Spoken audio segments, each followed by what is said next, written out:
Praise the Lord, ஹல்லேலூயா. எத்தனை சந்தோஷத்தோடு அப்பா சமூகத்தில் இருக்கிறீங்க. கர்த்தர் நல்லவர். உங்களை பார்ப்பதில் மிகுந்த சந்தோஷம். ஒரு விஷயம் கூட எல்லா தேவ பிள்ளைகளையும் ஆண்டவராக இயேசு கிறிஸ்துவின் நாமத்தினாலே வாழ்த்துகிறேன். கர்த்தர் உங்கள் ஒவ்வொருவரையும் ஆசீர்வதிப்பாராக.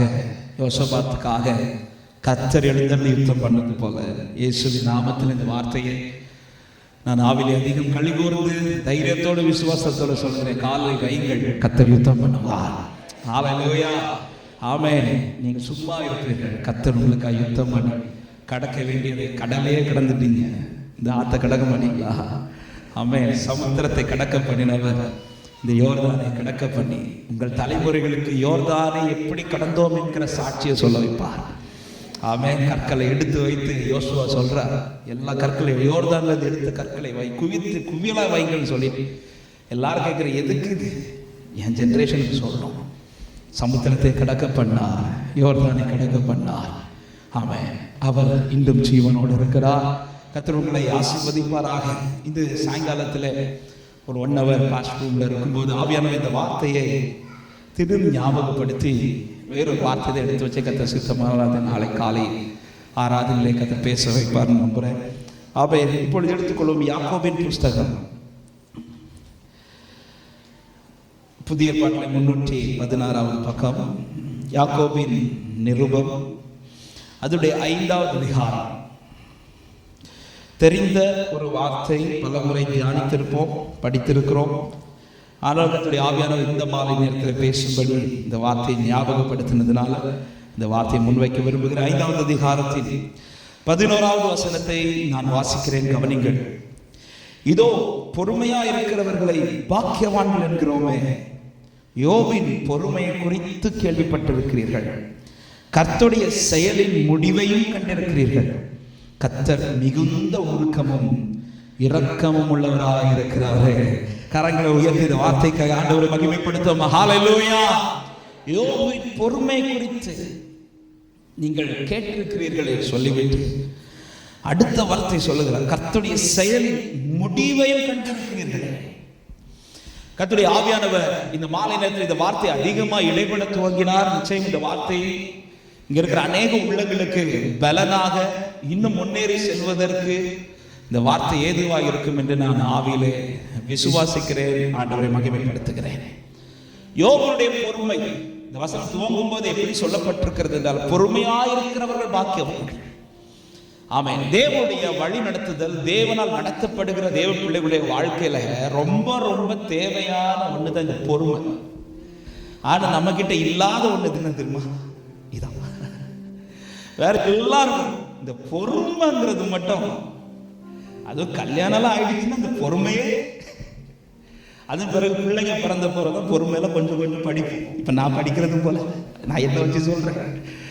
இன்னும் நமக்கு இந்த பொறுமைங்கிறது ஒரு மனுஷனுடைய லைஃப்ல இதுதான் ரொம்ப ரொம்ப குறைவு. ஆனா ஒரு கிறிஸ்டியன் லைஃப், விசேஷமா தேவனால் நடத்தப்படுகிறவருடைய வாழ்க்கையில இந்த பொறுமை ரொம்ப ரொம்ப முக்கியம். யோபுவினுடைய பொறுமையை குறித்து கேள்விப்பட்டிருக்கிறீர்களே என்று சொல்லிவிட்டு அடுத்த வார்த்தை, கர்த்தருடைய செயலின் முடிவை கண்டீர்களே. இந்த வார்த்தை இன்னைக்கு தியானிக்கும் போது ஆண்டவர் இடைப்பட்ட வார்த்தை இதுதான். பல நேரத்தில் தேவனுடைய செயல் நமக்கு புரியாது. ஆனா இந்த மாலை நேரத்தில் கர்த்தருடைய ஆவியானவர் சொல்லுகிற வார்த்தை செயலின் முடிவு அதிசயம். ஆமென். சொல்லுங்க பார்க்கறான். என்ன செய்யறாருன்னு எனக்கு இன்னைக்கு தெரியல, ஆனா ஒரு ரிசல்ட் எனக்கு தெரியும். செயலின் முடிவு அதிசயம். எத்தனை பேர் மாலை நேரத்தில் தைரியமாய் சொல்ல முடியும், எனக்கு அவர் என்ன செய்யறாருன்னு இன்னைக்கு தெரியல, ஆனா இதன் முடிவு எனக்கு அதிசயம் சொல்றவங்க மாத்திர சத்தமாய் ஆமென் என்று சொல்லுங்க பார்க்கலாம். அவருடைய செயலின் முடிவை குறித்து சொல்லும் போதுதான் பைபிள் சொல்லுகிறது, அவர் மிகுந்த உருக்கமும் இரக்கமும் உடையவராக இருந்தார் என்று. யோபுடைய செயலின் முடிவு, யோபுடைய வாழ்க்கையில கர்த்தருடைய செயலின் முடிவு நமக்கு எல்லாருக்குமே தெரியும். 42வது அதிகாரம். யோபுக்கு இப்படி ஒரு அதிகாரம் உண்டு என்பது யோபு நினைக்கல. ஏன்? இது சோதனையை கொண்டு வந்த சாத்தானுக்கு தெரியாது. அப்படி மட்டும் சாத்தானுக்கு தெரிஞ்சிருந்தா கை வச்சிருக்கவே மாட்டாங்க. இப்படி ஒரு ரெண்டு மடங்கு ஆண்டவர் பிளஸ் பண்ணுவார் மட்டும் சாத்தானுக்கு ஃபர்ஸ்ட் அதிகாரத்திலே தெரிஞ்சிருந்தான் கை வச்சிருப்பாரு. அவன் சாத்தானுக்கும் தெரியல, யோபுவுக்கும் தெரியல, யோபுவின் நண்பர்கள் யாருக்குமே தெரியல. அவருடைய இன்னைக்கு நாம எல்லாரும் எதை தான் பார்த்து கொண்டிருக்கிறோம் என்றால் அவருடைய செயலை பார்க்கிறோம். ஏதோ செய்யறாங்க லைஃப்ல, ஏதோ செய்யறாங்க. ஆமென். அவர் செய்யறதெல்லாம் பார்க்கும்போது நாமளே சில எழுதிடுவோம், இது முடிவு எனக்கு கஷ்டம். ஆனால் இந்த மாலை நேரத்தில் ஆவியானவர் பேச விரும்புகிற வார்த்தை, முடிவு மகிமையா இருக்க போகிறது. அவர் மிகுந்த இரக்கம் உருக்கமும் உடையவனாய் அவருடைய முடிவு. இந்த முடிவை காணும் வரை ஒரு தேவ பிள்ளை எப்படி இருக்கணும்னா பொறுமையா இருக்கணும். பொறுமையா இருக்கணும். தேவன் சில உபத்திரவத்தை அனுமதிப்பதை எதற்காக தெரியுமா? இந்த பொறுமை உண்டாக்குவதற்காக. எனவேதான் பவுல் எழுதும் போது ரோமர் கடிதம் நிருபம் 5வது அதிகாரத்துல அதனுடைய 3வது வசனத்தை இப்படி சொல்லுகிறார், அது மாத்திரமல்ல உபத்திரவம் பொறுமையையும், பொறுமையை பரீட்சையையும், பரீட்சை நம்பிக்கையும் உண்டாக்குகிறது என்று நாங்கள் அறிந்து 4வது வசனத்துல சொல்றாரு, உபத்திரவங்களிலே மேன்மை பாராட்டுகிறோம். உபத்திரவம் பல நேரத்தில் தேவ பிள்ளைக்கு அனுமதிக்கிறது எதற்காக என்றால் இந்த பொறுமை உண்டாக்கும்படியாக. ஆங்கிலத்தில் அது ஒரு மொழிபெயர்ப்பு இப்படி கொடுக்கப்பட்டிருக்கிறது, suffering produces strength, strength produces character, character produces hope. சில உபத்திரவங்கள் தான் பல நேரத்தில் நமக்கு பொறுமையை கற்றுத்தரும். அந்த பொறுமையாக இருக்கிற அந்த சூழ்நிலை பல நேரத்தில் நம்மளே மாற்றிட்டுரும். நம்மை அறியாமல் சில மாற்றங்கள் நமக்குள்ள கொடுத்துட்டே இருக்கும். ஆமென். அன்னாள் ஆரம்பம் முதலே ஜெபிக்கவில்லை. என்ன ஜெபம்? ஆண்டவர் உமக்கென்று வளர எனக்கு ஒரு குழந்தை தாருங்க. ஆரம்பத்தில் அவள் எப்படி ஜெபிச்சிருப்பா தெரியுமா? எனக்கு ஒரு குழந்தை தாங்க, எனக்கு ஒரு குழந்தை தாங்க. ஆனா பெனினாலின் உபத்திரவம் அன்னாளுக்கு அதிகமா இருந்ததுனால அந்த உபத்திரவம் அவளுக்கு பொறுமையை கொடுத்தது மட்டும் இல்லை, அவளுடைய கேரக்டரை மாத்துது, அவளுடைய ஜெபத்தை மாத்துது. எப்படி ஜெபிக்க வைக்கிறார்னா, ஆண்டவரை எனக்குன்னு வளர்க்க ஒரு பிள்ளை தாங்க, இல்லை உமக்கென்று வளர்க்க ஒரு ஆண் குழந்தையாக தருவாங்க. ஹல்லேலூயா. அது மாத்திரமல்ல, பிள்ளை பிறந்ததும் பெனினாள் எவ்வளவு அன்னாளை நிந்தித்தாலும் அதே போல அன்னாள் போய் பாத்தியா எனக்கு பிள்ளைங்க பிறந்தது, என் பிள்ளை எப்படி இருக்கா பார்த்தேன், இப்படி சொல்ல போகல. ஏன்னா இந்த உபத்திரவம் கேரக்டரை சேஞ்ச் பண்ணுது. ஆமென். பல நேரத்தில் நம்ம எது மட்டும் தான் பார்த்துட்டு இருக்கிறோம் தெரியுமா? வெளியில என்ன மாத்துறாருங்கிறத பார்க்கிறோம். ஆனா உண்மையிலே பாருங்க, பல உபத்திரவத்துல நமக்குள்ளதான் கதை மாத்திட்டு இருக்கிறார். அவன் உள்ள மாத்திட்டு இருக்கிறார். அவன் உள்ள மாத்து, அதாவது தேவனுடைய திட்டங்கள் நிறைவேறுகிற பாத்திரத்தின் வெளியில மாத்துறத ஃபர்ஸ்ட் செய்ய மாட்டார், உள்ள மாத்துவார், உள்ள மாத்துவார். ரீசெண்டா ஒரு இடத்துல ஆண்டு பேச வைக்கும் போது சர்ச்சிலையும் பேசுன்னு நினைக்கிறேன். இன்னைக்கு காணாவூரை அந்த வீட்டுக்கு டூருக்கு போறாங்க மக்கள். எதை பார்க்க போறாங்க தெரியுமா? ஏற்கனவே ஊற்றப்பட்ட பாத்திரத்தை பார்க்க போகல. எல்லாரும் இப்ப எதை பார்க்கணும் தெரியுமா? ஒரு கல்ல ஒரு பாத்திரம் செஞ்சு வச்சிருந்தாங்க, கற்சாட். இந்த பாத்திரத்துக்கு வெளியில ஏதாவது மாற்றம் உண்டாச்சா? ஆண்டவர் தூக்கும் போது உள்ள இருந்த வெளியே இருந்த பாத்திரம் மாதிரி இந்த பாத்திரத்தை ஷேப் மாத்தினாரா? இல்ல. ஆனா இன்னைக்கு எல்லா கண்களும் அந்த பாத்திரத்தை பார்க்கறத துடிக்கிறாங்க. இப்படி ஒரு மேல் இந்த பாத்திரத்துக்கு உண்டான ரீசன் என்ன தெரியுமா? இந்த பாத்திரத்துக்கு உள்ள உண்டான மாற்றம். ஆமே. இந்த பாத்திரம் வெளியில இருக்கும் போதும் தண்ணி தான் ஊத்துறாங்க, உள்ள கொண்டு வந்துட்டு ஆண்டவர் எதுதான் ஊத்த சொல்றாரு. ஆனா வெளியில இருக்கும்போது அந்த தண்ணி வேஸ்டா போச்சு, உள்ள இருக்கும்போது தண்ணி டேஸ்டா மாறிச்சு. ஆண்டவர் பாத்திரத்துக்கு வெளியில மாத்தல, உள்ள மாத்துறாரு. உள்ள மாத்தின பாத்திரம் வெளியில எல்லா கண்ணுக்கு ஆச்சரியமா தெரியுது. எத்தனை பேருக்கு சொல்ல முடியும்? பல காரியங்கள் வெளியில எனக்கு மாறல, ஆனா எனக்கு உள்ள கர்த்தர் மாத்திட்டு இருக்கிறான்னு சொல்றவங்க மாத்திர கரத்தை உயர்த்தி ஆமென் சொல்லுங்க பார்க்கலாம். ஹல்லேலூயா. இந்த மாற்றம் எப்படி வந்துச்சு கேட்டா, தேவன் அனுமதித்த சில உபத்திரவங்கள், தேவன் அனுமதித்த சில பரீட்சைகள், சில டெஸ்ட கர்த்தர் அனுமதிச்சு ஆண்டவர் வெளியில மாற்றுவதை விட அவர் எங்க மாற்றுறாரு? உள்ளான மனுஷனை. அதே நேரத்தில் இன்னொரு சத்தியத்தை சந்தோஷத்தோடு சொல்ற, உள்ள மாத்திரவர் வெளியில மாற்றுவார். ஆமென் சொல்லுங்க பார்க்கலாம். உள்ள மாத்தினார், உள்ள மாற்றம் உண்டாச்சுன்னா அடுத்து எனக்கு ஒரு நம்பிக்கை. ஆபிரகாமா இருக்கும் வரையிலும் கர்த்தர் அவனுக்கு நன்மை கொடுக்கவில்லை. ஆபிரகாம் எப்பொழுது ஆபிரகாமாய் மாறினானோ அவனை மாத்திட்டு தான் ஈசாக்கு கையில கொடுக்கிறான். என்னுடைய நன்மையை உருவாக்குவது என் ஆண்டவருக்கு ஒரு விஷயம் கிடையாது, ஆண்டவருக்கு என்ன உருவாக்குறது விஷயம். ஆமென். நம்ம என்ன கேட்கிறோம்னா, ஆண்டவருக்கு நன்மை உண்டாக்குங்க. ஆண்டவர் சொல்றாரு எனக்கு ஒன்னும் உண்டாக்கும். என்ன உருவாக்கிட்டார்னா என்னுடைய உருவாக்குவது என் ஆண்டவருக்கு எளிது. எனவே ஒரு தேவ பிள்ளையுடைய ஜெபம் எப்படி இருக்கணும்? ஆண்டவரை என்னை மாற்றும், என்ன உருவாக்குங்க, உங்களுடைய நன்மை சுதந்திரிக்க. நான் பிள்ளைக்காய் காத்திருக்கும் போது எனக்கு 4 வருஷமா பிள்ளை கிடையாது. எங்க சரீரத்தின் சூழ், எங்க கண்டிஷன் வச்சு எங்களுக்கு பிள்ளைங்க பிறக்கிறதுக்கு வாய்ப்பே கிடையாது. ஒரு டாக்டருக்கு அப்படி தான் சொல்லிட்டாங்க, சான்ஸே கிடையாது. அப்படி இருக்கும்போது 3வது வருஷத்துல தான் நினைக்கிறேன் திருமணம் முடிஞ்சு ஒரு 3வது வருஷத்துல, அப்போ டான்ஸாமனை கூட மதுரையில் 3வது வருஷம் 2வது வருஷத்தில் மதுரையில் ஒரு மீட்டிங்காக போய் ஒரு ஹோட்டலில் தங்கியிருந்தோம். அப்போ எங்கள் கூட எங்கள் பாஸ்டர் இன்னொரு ரூமில் தங்கியிருந்தாங்க. அவர்கிட்ட நான் எனக்கு பிள்ளை இல்லைன்னு சொல்லலை, என்னுடைய சரீர கண்டிஷன் சொல்லலை, எதுவுமே சொல்லலை. அவர் நாங்கள் கடைசி நாள் மீட்டிங் புறப்படும் போது அவர் திடீர்னு என் கை பிடிச்சிட்டு ஒரு ப்ராஃபஸி மாதிரி சொன்னார், ஆண்டவர் உங்களை மாற்றிட்டு உங்கள் கையில் பிள்ளை தருவார். அதாவது உங்களை பயன்படுத்திட்டு உங்களுக்குள்ள ஒரு அபிஷேகத்தை தந்து உங்களை பயன்படுத்த துவங்கின பிறகு உங்கள் கையில் ஒரு பிள்ளையை தருவார்னு சொல்லி நான் கேட்கவே இல்லை. அவர் ப்ராஃபஸி சொல்லுவார்னு எனக்கு தெரியாது. நான் அவர்கிட்ட இதுவரை ரொம்ப பழகினது கிடையாது. என் கண்டிஷன் இல்லை, எதுவுமே அவருக்கு தெரியாது. திடீர்னு அந்த இடத்துல அந்த ரூம்லேருந்து நாங்கள் ப்ரேயர் பண்ணி கிளம்பும்போது என் கையை பிடிச்சி இந்த வார்த்தையை சொல்கிறாங்க. அன்றிலிருந்து என்னுடைய ஏக்கம் எது தெரியுமா, எனக்கு பிள்ளை தாங்க இல்லை, என்னை பயன்படுத்தினாண்டவரே. உண்மையாக சொல்லணும்னா அப்படியே நடந்துச்சு. இந்த 4 வருஷத்துல எனக்கு என் பையன் பேர் ஐசக்.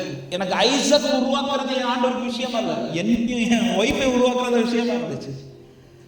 ஆமே, என் ஒய்ஃபை கத்தர் அதிகமாக உருவாக்கினார். அந்த 4 இயர்ஸ்ல என்ன கத்தர் அதிகமாக உருவாக்கினார். உண்மையிலே சொல்றேன்னா, இன்னைக்கு இந்த சிங்கப்பூர்ல இப்படி மைக்க பிடிச்சு பேசிட்டு இருக்க ரீசன் அந்த 4 வருஷம். என்ன கூடாதுங்கிற பாட்டு சரி, எல்லா பாட்டுமே வந்தது இந்த 4 வருஷத்துல. அப்போ எல்லாவற்றையுமே தேவன் நன்மைக்கு எதுவாக தான் அனுமதித்துக் கொண்டிருக்கிறார். அவருடைய உபத்திரவம் பொறுமை கற்று தருகிறது. அந்த பொறுமை நம்முடைய கேரக்டரை சேஞ்ச் பண்றது. அந்த கேரக்டர் சேஞ்ச் நம்மை அறியாமல் சில நம்பிக்கை அவர் மேல உண்டாகும். அந்த நம்பிக்கை ஒருபோது நம்ம விற்கப்பட்டு போக விடாது. அவருடைய செயல் நமக்கு தெரியாது. பல நேரத்தில் யோவான் 13வது அதிகாரம் 7வது வசனத்துல இயேசு ஒவ்வொருத்தருடைய காலை கழுவிட்டு இருக்கிறார். கழுவிட்டு இருக்கும்போது பேதுரு தடுக்கிறார், ஆண்டவரே இதை நீர் எனக்கு செய்யக்கூடாது அப்படின்னு தடுக்கும் போது ஆண்டவர் உடனே சரி நீ ஏத்துக்கல விட்டுரு சொல்லிட்டு போகல. ஆண்டவர் நம்மளுக்கு எக்ஸ்பிளைன் பண்றாரு. என்ன எக்ஸ்பிளைன் பண்றாரு? பேதுருவே, நான் செய்வது என்னதென்று இப்பொழுது நீ அறியாய். நான் என்ன செய்யறேன், எப்படி உன்னை நடத்துறேன் இப்போ உனக்கு புரியாதா சொல்லிட்டு ஃபுல் ஸ்டாப் போட்டுட்டு அடுத்தவனை பார்க்க போகல. அவன்கிட்ட அதே வார்த்தையில சொல்றேன், இனிமே அறிந்து கொள்வாய். இன்னைக்கு சில காரியங்கள் எனக்கு தெரியாமல், அதான் சொன்னேன் ஆரம்பத்தில் சொன்ன வார்த்தையை ரிப்பீட் பண்றேன். அவருடைய செயல்கள் எனக்கு தெரியவில்லை, ஆனால் செயலின் முடிவு நன்மைக்கு. ஆமென் சொல்லுங்க பார்க்கலாம். அவருடைய செயலின் முடிவு நன்மைக்கு. உண்மையிலேயே இந்த பூமியில பலவான்கள் என்று பரலோகம் யாரை ரொம்ப பார்க்குது தெரியுமா? கர்த்தருடைய செயலை சகிச்சிட்டு இருக்கிறாங்க பாருங்க, இவங்க தான் ரொம்ப பலவான்கள். ஆமென். எந்த சூழ்நிலையிலும் கர்த்தரை விடாம சில காரியத்தை சகிச்சிட்டு இருக்கிறாங்கல்ல, இவங்க தான். ஆமென். எத்தனை பேர் சொல்ல முடியும்? இதுவரை நான் தான் அடிக்கடி சொல்ற ஒரு வார்த்தை, எல்லாரையும் கர்த்தர் ஒரே ட்ராக்ல நடத்துறாரான்னு கேட்டா கிடையாது. வெளியில பார்க்கும்போது நல்லா சிரிப்பாங்க, பார்த்தா இவங்களுக்கெல்லாம் என்ன பிரச்சனை அப்படிதான் தோணும். ஆனா பேச தொடங்கின பர்சனலா பேச தொடங்கினாதான் சிலருடைய பாரங்கள் எல்லாம் கொட்டுவாங்க பாருங்க, இவங்களுக்கா இந்த பிரச்சனை அப்படின்னு தோணும். ஆமாம், ஒவ்வொருத்தரும் கர்த்தர் ஒவ்வொரு ட்ராக்ல நடத்துறாரு. ஆனா நம்மை விட எவ்வளவு லகுவான ட்ராக்ல நடந்த எத்தனையோ பேர் இன்னைக்கு இல்லை. நாம இப்போ சகிச்சுட்டு சில பாதையில் நம்பிக்கை நிற்கிறோம், நாம நிக்க வச்சிட்டு இருக்கிறார். எத்தனை பேர் சொல்ல முடியும்? அவர் தான் நிக்க வைக்கிறார், அவர் தான் நிக்க வைக்கிறார். சில உபத்திரவத்தின் வழியாக கர்த்தர் எனக்கு செய்ய போகிற முடிவு, செயலின் முடிவு, அது ஆச்சரியமா இருக்க போகிறது. ஆமா, எனவேதான் பிரசங்கி எழுதும்போது சாலமோன் இப்படி எழுதுகிற, பிரசங்கி 7வது அதிகாரம் அதனுடைய 8வது வசனத்தில், ஒரு காரியத்தின் துவக்கத்தை பார்க்கணும் அதன் முடிவு நல்லது சொல்லிவிட்டு அதே வசனம் சொல்ல, பெருமை உள்ளவனை பார்க்கலும் பொறுமை உள்ளவன் உத்தமன். பொறுமை உள்ளவன். எனவே தான் ஒரு தேவ பிள்ளை பொறுமையா இருக்க, தேவனுடைய செயலின் முடிவை பார்க்கிறதுக்கு பொறுமையா இருக்க. ஆபிரகாம் ஈசாக்கை பலி செலுத்த கூட்டிட்டு போறார். அதுக்கு முந்தின இரவு வரை பேசின ஆண்டவர், அதன் பிறகு 3 நாட்கள் டிராவல் பண்றார், பேசுற ஒரு வார்த்தை. ஈசாக்கு இப்பொழுது கேள்வியோடு இருக்கிற ஆட்டுக்குட்டி எங்கப்பான்னு கேட்கும் போதும் ஆண்டவர் பேசல. பலிபீடம் கட்டும் போதும் ஆண்டவர் பேசவில்லை. ஈசாக்க பலிபீடத்தில் கிடத்தும் போதும் ஆண்டவர் பேசவில்லை. அந்த முடிவு இருக்குல்ல, கத்தி எடுத்து ஓங்கி ஈசாக்கின் மேல வருது. அந்த எண்டு வர கர்த்தருடைய செயலின் முடிவு ஆபிரகாமுக்கும் தெரியல, ஈசாக்குக்கும் தெரியல. அந்த முடிவு வரும்போது கர்த்தர் தமது செயலின் முடிவை காண்பித்துக் கொடுக்கிறார். ஏன் இந்த வார்த்தையை சொல்லுகிறேன் என்றால், அன்பு சகோதரர், அன்பு சகோதரி, கர்த்தர் நடத்துகிற பாதையில் முடிவு வர நில்லுங்க. பாதியில தெரியாத அநேக காரியங்கள் முடிவுல கர்த்தர் தெரிய பண்ணுவார். எத்தனை பேர் ஆமென் என்று சொல்றீங்க? ஆமென். இப்ப நான் கேட்கிறேன், பாதியில தெரியணுமா முடிவுல தெரியணுமா? இப்ப சொல்றீங்க முடிவு. ஏன் பாதியில ஆண்டவர் காட்டாம முடிவுல காட்டினார்? பாதியில காட்டியிருந்தா ஈசாக்குடைய கேள்வி என்ன? அப்ப பலிக்காத ஆட்டு குட்டியை ஆண்டவருக்கு பதில் கொடுத்திருந்திருப்பாரு. ஈசாக்கு கேட்டது போல ஒரு ஆட்டுக்குட்டியை காமிச்சிருப்பார். ஆனா ஆண்டவருக்கு பதில் கொடுக்கல. எங்க காமிக்கிறாரு? முடிவுல காட்டுறாரு. முடிவுல என்ன காட்டினார் தெரியுமா? ஆட்டுக்குட்டி இல்ல, ஆட்டுக்குட்டி பெருசா, ஆட்டுக்கடா பெருசா. பாதியில காமிச்சா சின்னதா காட்டுவார், முடிவுல காமிச்சா பெருசா காட்டுவார்.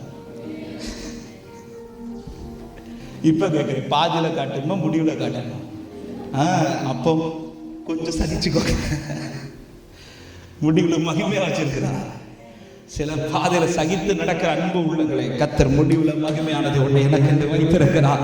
விசுவாசிக்கிறவங்க அனுமதித்ததெல்லாம் நன்மைக்காக, நடத்திடும் பாதைகள் நன்மைக்காக, அதினதின் காலத்தில் நேர்த்தியாய் செம்மையாய் எனக்கானையாவும் செய்து முடிப்பேன்.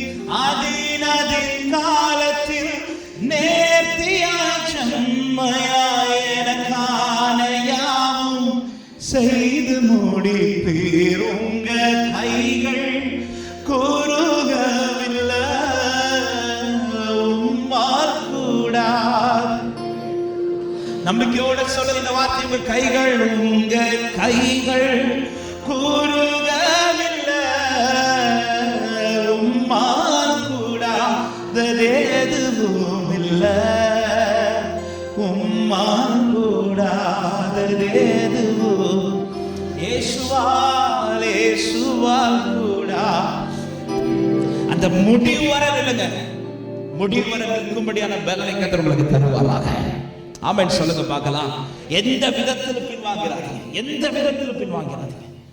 எசேக்கியேல திடீர்னு ஆவியானவர் ஆளுகை செய்து 47வது அதிகாரம் எசேக்கியேல் ஆண்டவர் அளந்து கொண்டு போறாங்க. ஆரம்பத்தில் கணுக்கால் இருக்குது, அடுத்து முழங்கால் இருக்குது, அடுத்து இடுப்பளவு இருக்குது. எசேக்கியேல கூட்டி போயிட்டு இருக்கிறார். எசேக்கியேல் எந்த வார்த்தை மறுபேச்சு பேசல. ஏன் ஆண்டவர் எங்களை இப்படி கூட்டி போறீங்க? பொதுவாக அபிஷேகத்துக்கு பேசுவோம். ஆனா இந்த வருஷத்தின் ஆரம்பத்தில் அந்த பகுதியை கர்த்தர் என்கிட்ட இப்படி பேச இடைப்பட்டார். சில நேரத்தில் கர்த்தர் தான் நம்மளை பிடிச்சி இந்த தண்ணீரின் அனுபவத்தை எசேக்கியேல் கேட்டு கர்த்தர் கொண்டு போனாரா, இல்ல அவரே கொண்டு போனாரா? அவரே கொண்டு போறார். அவர் கொண்டு போற பாதை எனக்கு சூப்பரா இருக்குன்னு பார்த்தா சில ஆழமா தான் இருக்கு, ஆழமா இருக்கு. கை பிடிச்சு கூட்டிட்டு போயிட்டே இருக்கிறார். எசேக்கியேல் ஏன் ஒரு தண்ணிக்குள்ள கூட்டிட்டு போறீங்க கேட்கல. போக போக போக பொதுவாகவே நமக்கு ஆழம் குறையும் பார்த்தா ஆழம் கூடுது, பிரச்சனை குறையும் பார்த்தா இப்ப பிரச்சனை எப்படி வந்துருச்சுன்னா நீச்சல் ஆழம் மாதிரி வந்துடுச்சு. அந்த இடத்துல நிற்கும் போது எசேக்கியேல், என் ஆண்டவர் உங்களை நம்பி நடந்து வரல, இப்படி கொண்டு விட்டுட்டீங்களே சொல்லி கொஸ்டின் வைக்கல. அந்த இடத்துல நிற்கிறார். அப்படி நின்ன எசேக்கியேலுக்கு கையை பிடிச்சிட்டு அடுத்து திருப்பி கூட்டிட்டு வந்தார் பாருங்க. ஆமா, மனுபுத்திரனை இதை கண்டாயா என்று சொல்லி அதன் பிறகு ஒவ்வொரு ஸ்டெப்பா இல்ல ஒரேடியா கொண்டு வர. இத்தனை நாள் பட்ட கஷ்டத்தை திரும்ப ஒவ்வொரு ஸ்டெப்பா இல்ல ஒரே நாள் ஒரு இரவுல, எப்படி ஒரு கோல் ஒரு இரவுல பூத்து காய்த்து அது பலன் கொடுத்ததோ அதே போல ஒரே நாள்ல கர்த்தர் எல்லாத்தையும் மாற்றுவார். ஒரு இரவு போதும் ஆண்டவருக்கு. திரும்ப இது கட்டாயம் சொல்லி இக்கரையில மக்கரையில திரளான விருட்சங்களை காண்கிறார். யாருக்கு காமிச்சா தெரியுமா? எந்த கொஸ்டின் கேட்காம நின்னா பாருங்க, அவனுக்கு காமிக்கிறார். யாருக்கு காமிச்சா தெரியுமா? பின்வாங்காம நின்னா பாருங்க, அவனுக்கு காமிக்கிறார். ஆமென். யாரு காமிச்சா தெரியுமா? என் கர்த்தர் எனக்கு நல்லா தான் நடத்துறாரு சொல்லி நின்னா பாருங்க, அவனுக்கு காண்பிக்கிறார். கையை மட்டும் விட்டுறாதீங்க, பின்வாங்கிறாதீங்க. அவர் நடத்துறதுல நில்லுங்க, உங்களை கர்த்தர் காண பண்ணுவார்.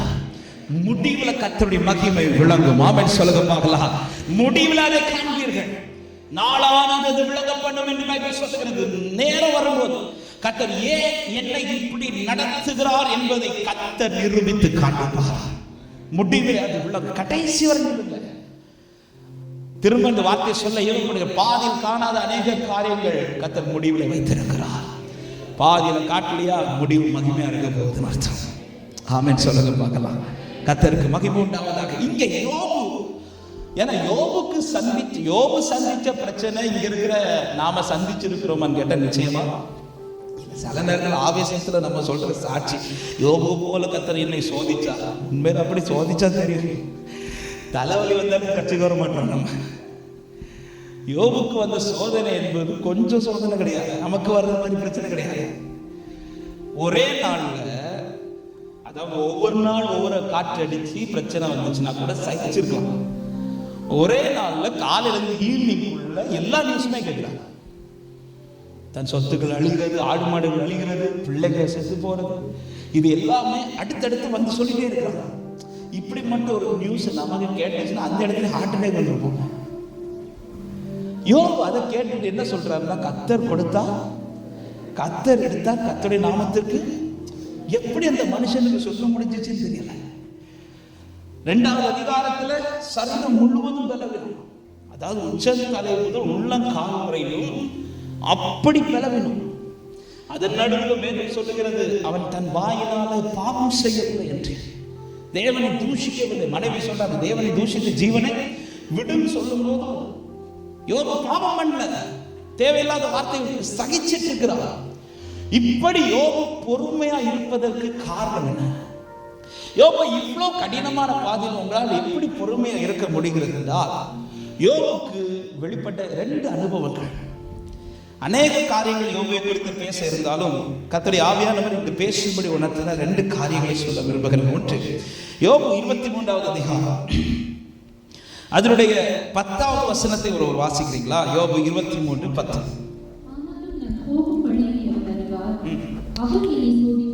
அவர் என்னை சோதித்த பின் நான் பொன்னாக விளங்குவேன், ஆனாலும் நான் போகும் வழியை அவர் அறிவார்.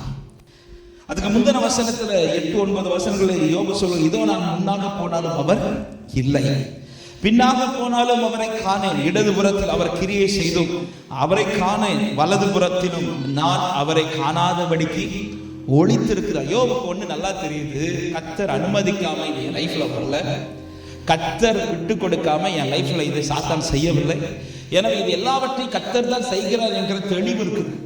இப்பொழுது யோபுக்கு இந்த பிரச்சனை நடுவில் என்ன தேடுதல்னா, மனைவி இருக்கனால, என் நண்பர்கள் எனக்கு எப்படி இருக்கிறாங்கிறதுல, என் கூட சொந்தங்கள் இருந்தாங்களே அந்த சொந்தங்கள் எல்லாம் இங்க இருக்காங்க, இதை தேடவில்லை.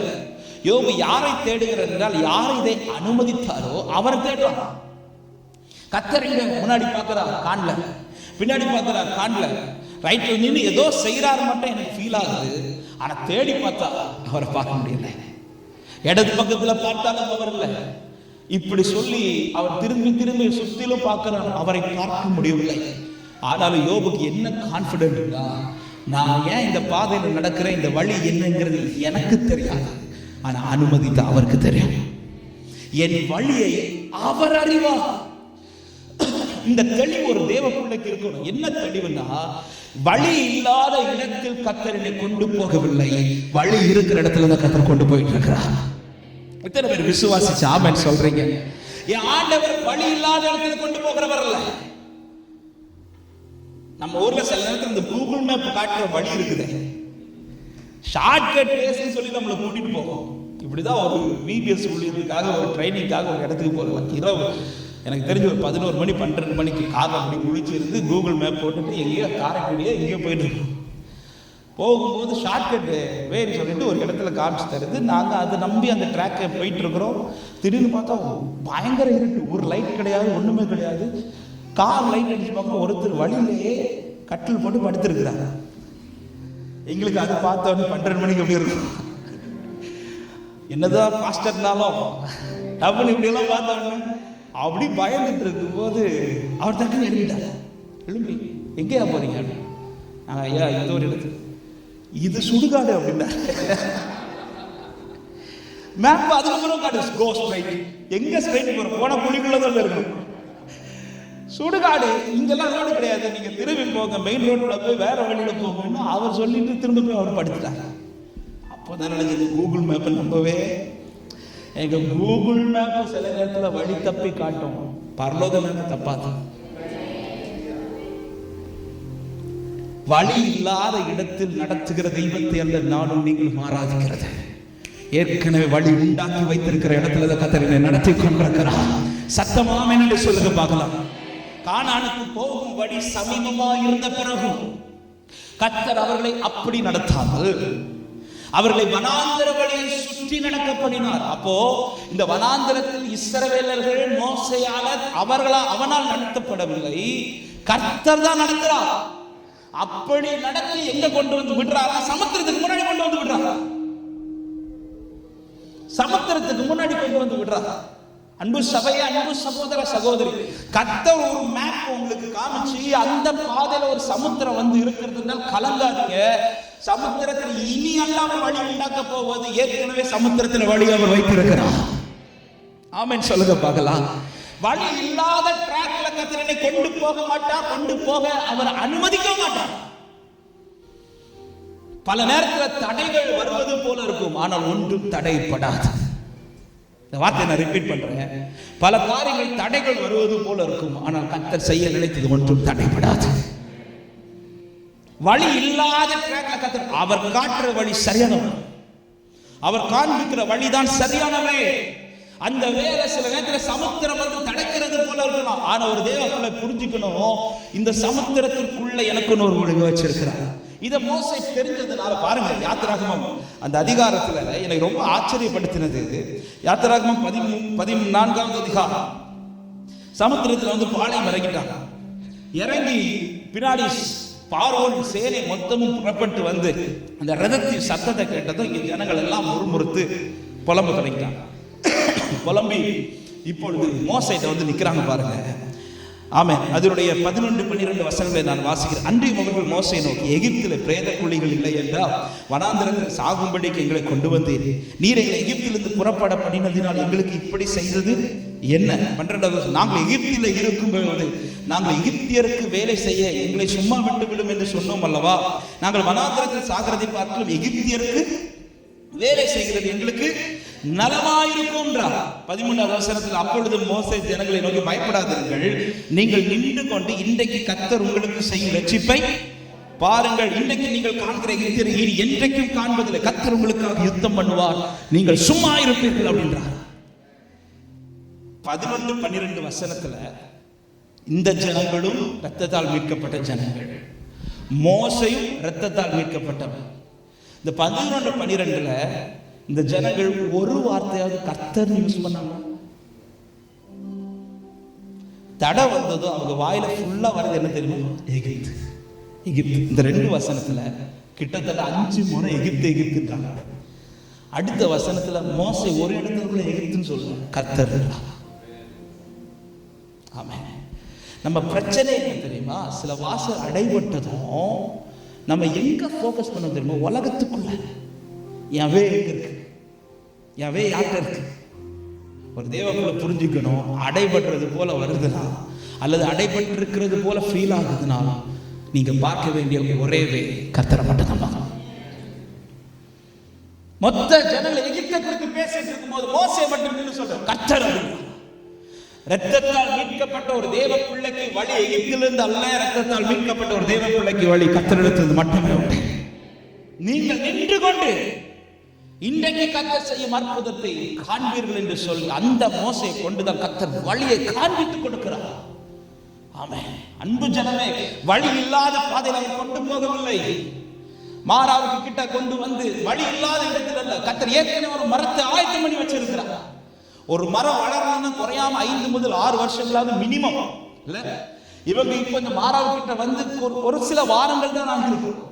இவங்க வருவதற்கு 5 ஆண்டுகளுக்கு முன்பாக அல்லது 6 ஆண்டுகளுக்கு முன்பாக அல்லது ஒரு சில ஆண்டுகளுக்கு முன்பாகவே கர்த்தர் அந்த மாற பக்கத்துல ஒரு மரத்தை வளர வச்சிருக்கிறார். ஹalleluya. தண்ணீர் இல்லாத ஒரு இடம் வந்த போது கர்த்தர் சொல்ற இந்த கண்மலை அடின்றார். ஏற்கனவே கண்மலை வெளி உண்டாக்கி அதற்குள்ள தண்ணீரை வச்சு அதோட process எல்லாத்தையும் கர்த்தர் ரெடி பண்ணி வச்சிருந்தா கர்த்தர் அதை கொண்டு வரார். எனக்கு வழி இல்லாத இடத்தில் கர்த்தர் இதுவரை கர்த்தர் என்னை நடத்தவில்லை. ஹalleluya. எல்லா வழியும் ஆயத்தம் பண்ணி வைத்துதான் கர்த்தர் என்னை நேர்த்தியாய் நடத்தி கொண்டிருக்கிறார். அவர் எதுவும் எனக்கு தவறாய் செய்யவில்லை. ஆமென் சொல்லுங்க பார்க்கலாம். அவர் தப்பா நடத்தி போக மாட்டார். இதை முதல்ல ஒரு தேவப்பிள்ளை யோபு அதனாலதான் சொல்றேன், நான் போகும் வழியை நான் அறிவேன் என்றல்ல, நான் போகும் வழியை அவர் அறிவார். அவருக்கு தெரியும் நான் எந்த ட்ராக்ல நடக்கிறேன், என்ன எந்த ட்ராக்ல நடத்தணும். அவர் எனக்கு காண்பித்த வழி, அவர் என்னை நடத்துகிற வழி சரியான வழி. அப்படியே அவருடைய வழியை அறிந்து கொள்வதற்காக இப்போ சங்கீதத்தில் ஒரு வார்த்தை இப்படி கொடுக்கப்பட்டிருக்கிறது. ஆமென், கர்த்தருக்கு மகிமை உண்டாவதாக. ஆமென். சங்கீதம் 103வது சங்கீதம் அதனுடைய 7வது வசனத்தை வாசியுங்கள். சங்கீதம் 103:7.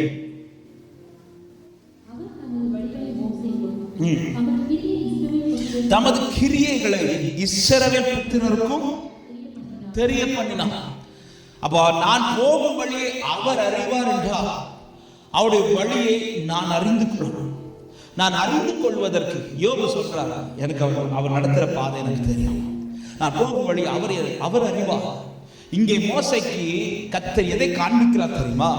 தமது வழிகளை காண்பிக்கிறார். அந்த வசனத்தை நான் திரும்ப வாசிக்கிறேன். அவர் தமது வழிகளை மோசைக்கும் தமது கிரியைகளை இஸ்ரவேல் ஜனங்களுக்கு சமுத்திரத்திற்குள்ள வழி இருக்கிறது என்பது ஆரம்பத்திலே தெரியாது. எப்போ தெரியும்னா கடல் பிளந்த பிறகு தெரியும். ஆனா மோசைக்கு அதற்குள் வழி இருக்கிறது என்பது கடல் பிளந்த பிறகல்ல, ஆரம்பத்திலே தெரியும். ஏன்? கர்த்தர் அதை மோசைக்கு ஃபர்ஸ்ட் இன்ஃபார்ம் பண்றாங்க. பல காரியத்துல இதுக்குள்ள எனக்கு வழி இருக்குன்னு ஃபர்ஸ்டே நமக்கு தெரிஞ்சிச்சுன்னா நம்ம பயப்படவே மாட்டோம். நமக்கு தெரியாததுனால தான் இஸ்ரவேல் ஜனங்களை போல எகிப்துல அப்படி இருக்கும்போது இப்படி இருக்கும்போது இப்போ ஒரு தேவப்பிள்ளை வழி தெரியணும்னா இந்த மோசையை போல மாறணும். யாரோட ரத்தத்தால் மீட்கப்பட்டது மோசை மட்டுமல்ல, ஆரோனும் உண்டு, மிரியாம் உண்டு. இத்தனை லட்ச ஜனங்கள் இருக்கும்போது எல்லாருக்கும் வழியை காட்டாங்க, எல்லாருக்கும் கிரியை காண்பிக்கிறார். அற்புதம் நடந்த பிறகு தெரியுது. ஆனா மோசைக்கு அற்புதத்துக்கு முன்னாடியே வழி இருக்கிறது தெரியும். அதனாலதான் கோலை நீட்டி நிற்கிறான்.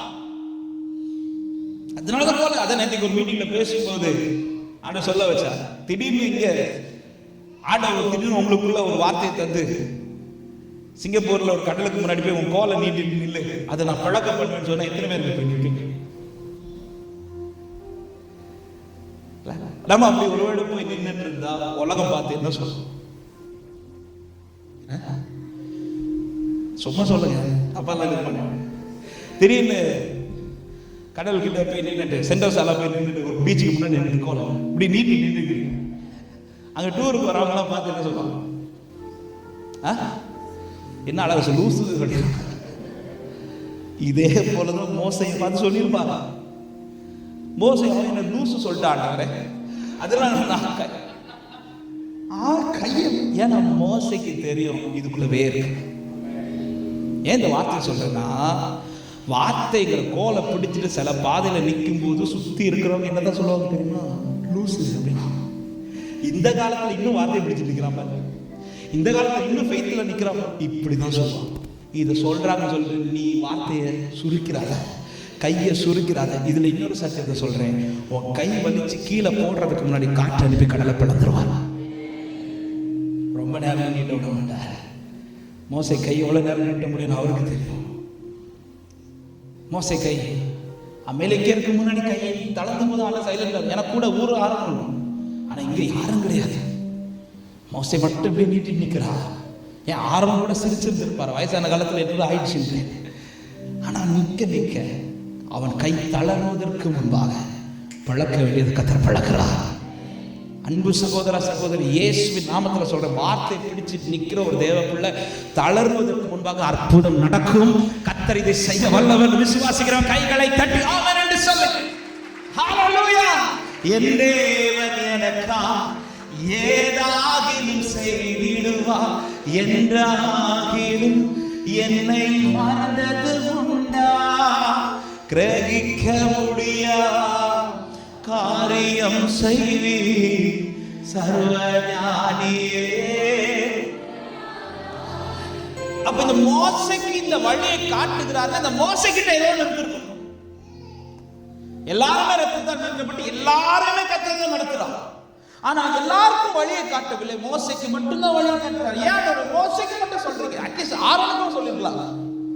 ஏன் மோசைக்கு மட்டும் சொல்றீங்கன்னா, இந்த மோசைக்கிட்ட மட்டும்தான் ஒரு காரியம் வெளிப்பட்டு கொண்டிருந்தது. அதுதான் தேவனோடு நெருங்குகிற அனுபவம்.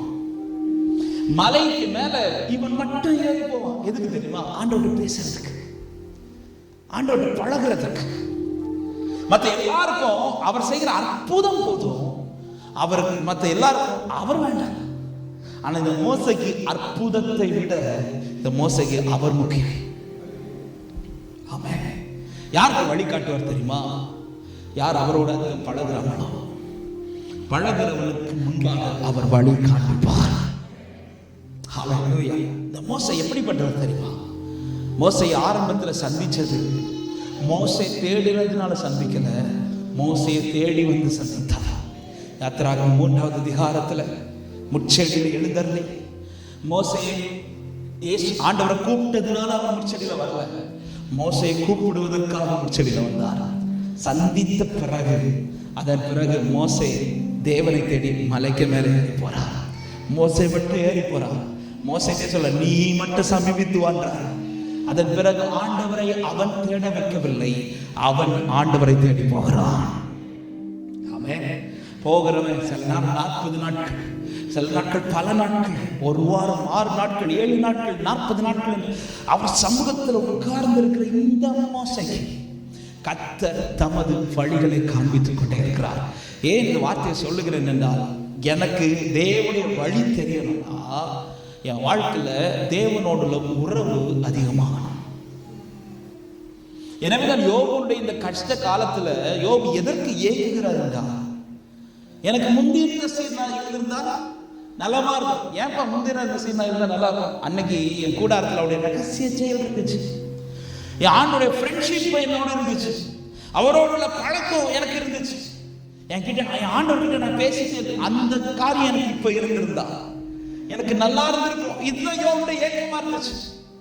இன்னைக்கு சத்துரு கை வைக்கிறது எதுலதான் கை வைப்பா தெரியுமா? ஆண்டவரோட உறவுல. உறவில் யார் அதிகம் நெருங்குகிறீர்களோ அவர்களுக்காக வழி தெரியப்பட்டு கொண்டே இருக்கும். என்ன செய்யணுன்றதை வெளிப்படுத்துவார். பாருங்க, மாறாக்கிட்ட வந்த பிறகு கூட வேற யாருக்கும் சொல்யூஷனை காட்டல. ஆண்டவர் மோசைக்கு தான் காமிச்சா, இந்த மரத்தை வெட்டி போடு. வேற யாருக்கும் தெரியாது என்ன செய்யணும், எப்படி செய்யணுங்கிறதை கர்த்தர் மோசைக்கு மட்டும்தான் சொல்லிக் கொடுப்பான். ஏண்டவரே, ஆரோனும் நீ தெரிந்து கொண்ட ஆசாரியன் அல்லவா? பா, மோசை என்கிட்ட பழகுறவன், மோசை முகமுகமாய் பழகுறவன், சிநேகிதனை போல பழகுறவன். இந்த அனுபவம் ஒரு தேவ பிள்ளைகளுடைய லைஃப்ல தவறாமல் இருக்கும். ஆனால் இயேசுவின் நாமத்தில் சொல்றேன், எவ்வளவு பெரிய சமுத்திரமானாலும் உங்கள் முன்பாய் வழியை கர்த்தர் காண்பித்துக் கொண்டே இருப்பார். எந்த சிச்சுவேஷன் ஆகும் பழக்கம் இல்லாம தேவனுடைய நடத்துதலை நம்மளால பார்க்க முடியாது. இன்னைக்கு சத்துரு கை வைக்கிறதை எதுல தான் கை வைப்பான்? இந்த உறவுல தான் கை வைப்பான். உறவுல தான் கை வைப்பான். தேவனோடு உள்ள பழக்கம், தேவனோடு பழகிறது, தேவனோடு டைம் ஸ்பெண்ட் பண்றது. அதாவது கூட்டத்தோடு இருப்பதை நான் சொல்லவில்லை.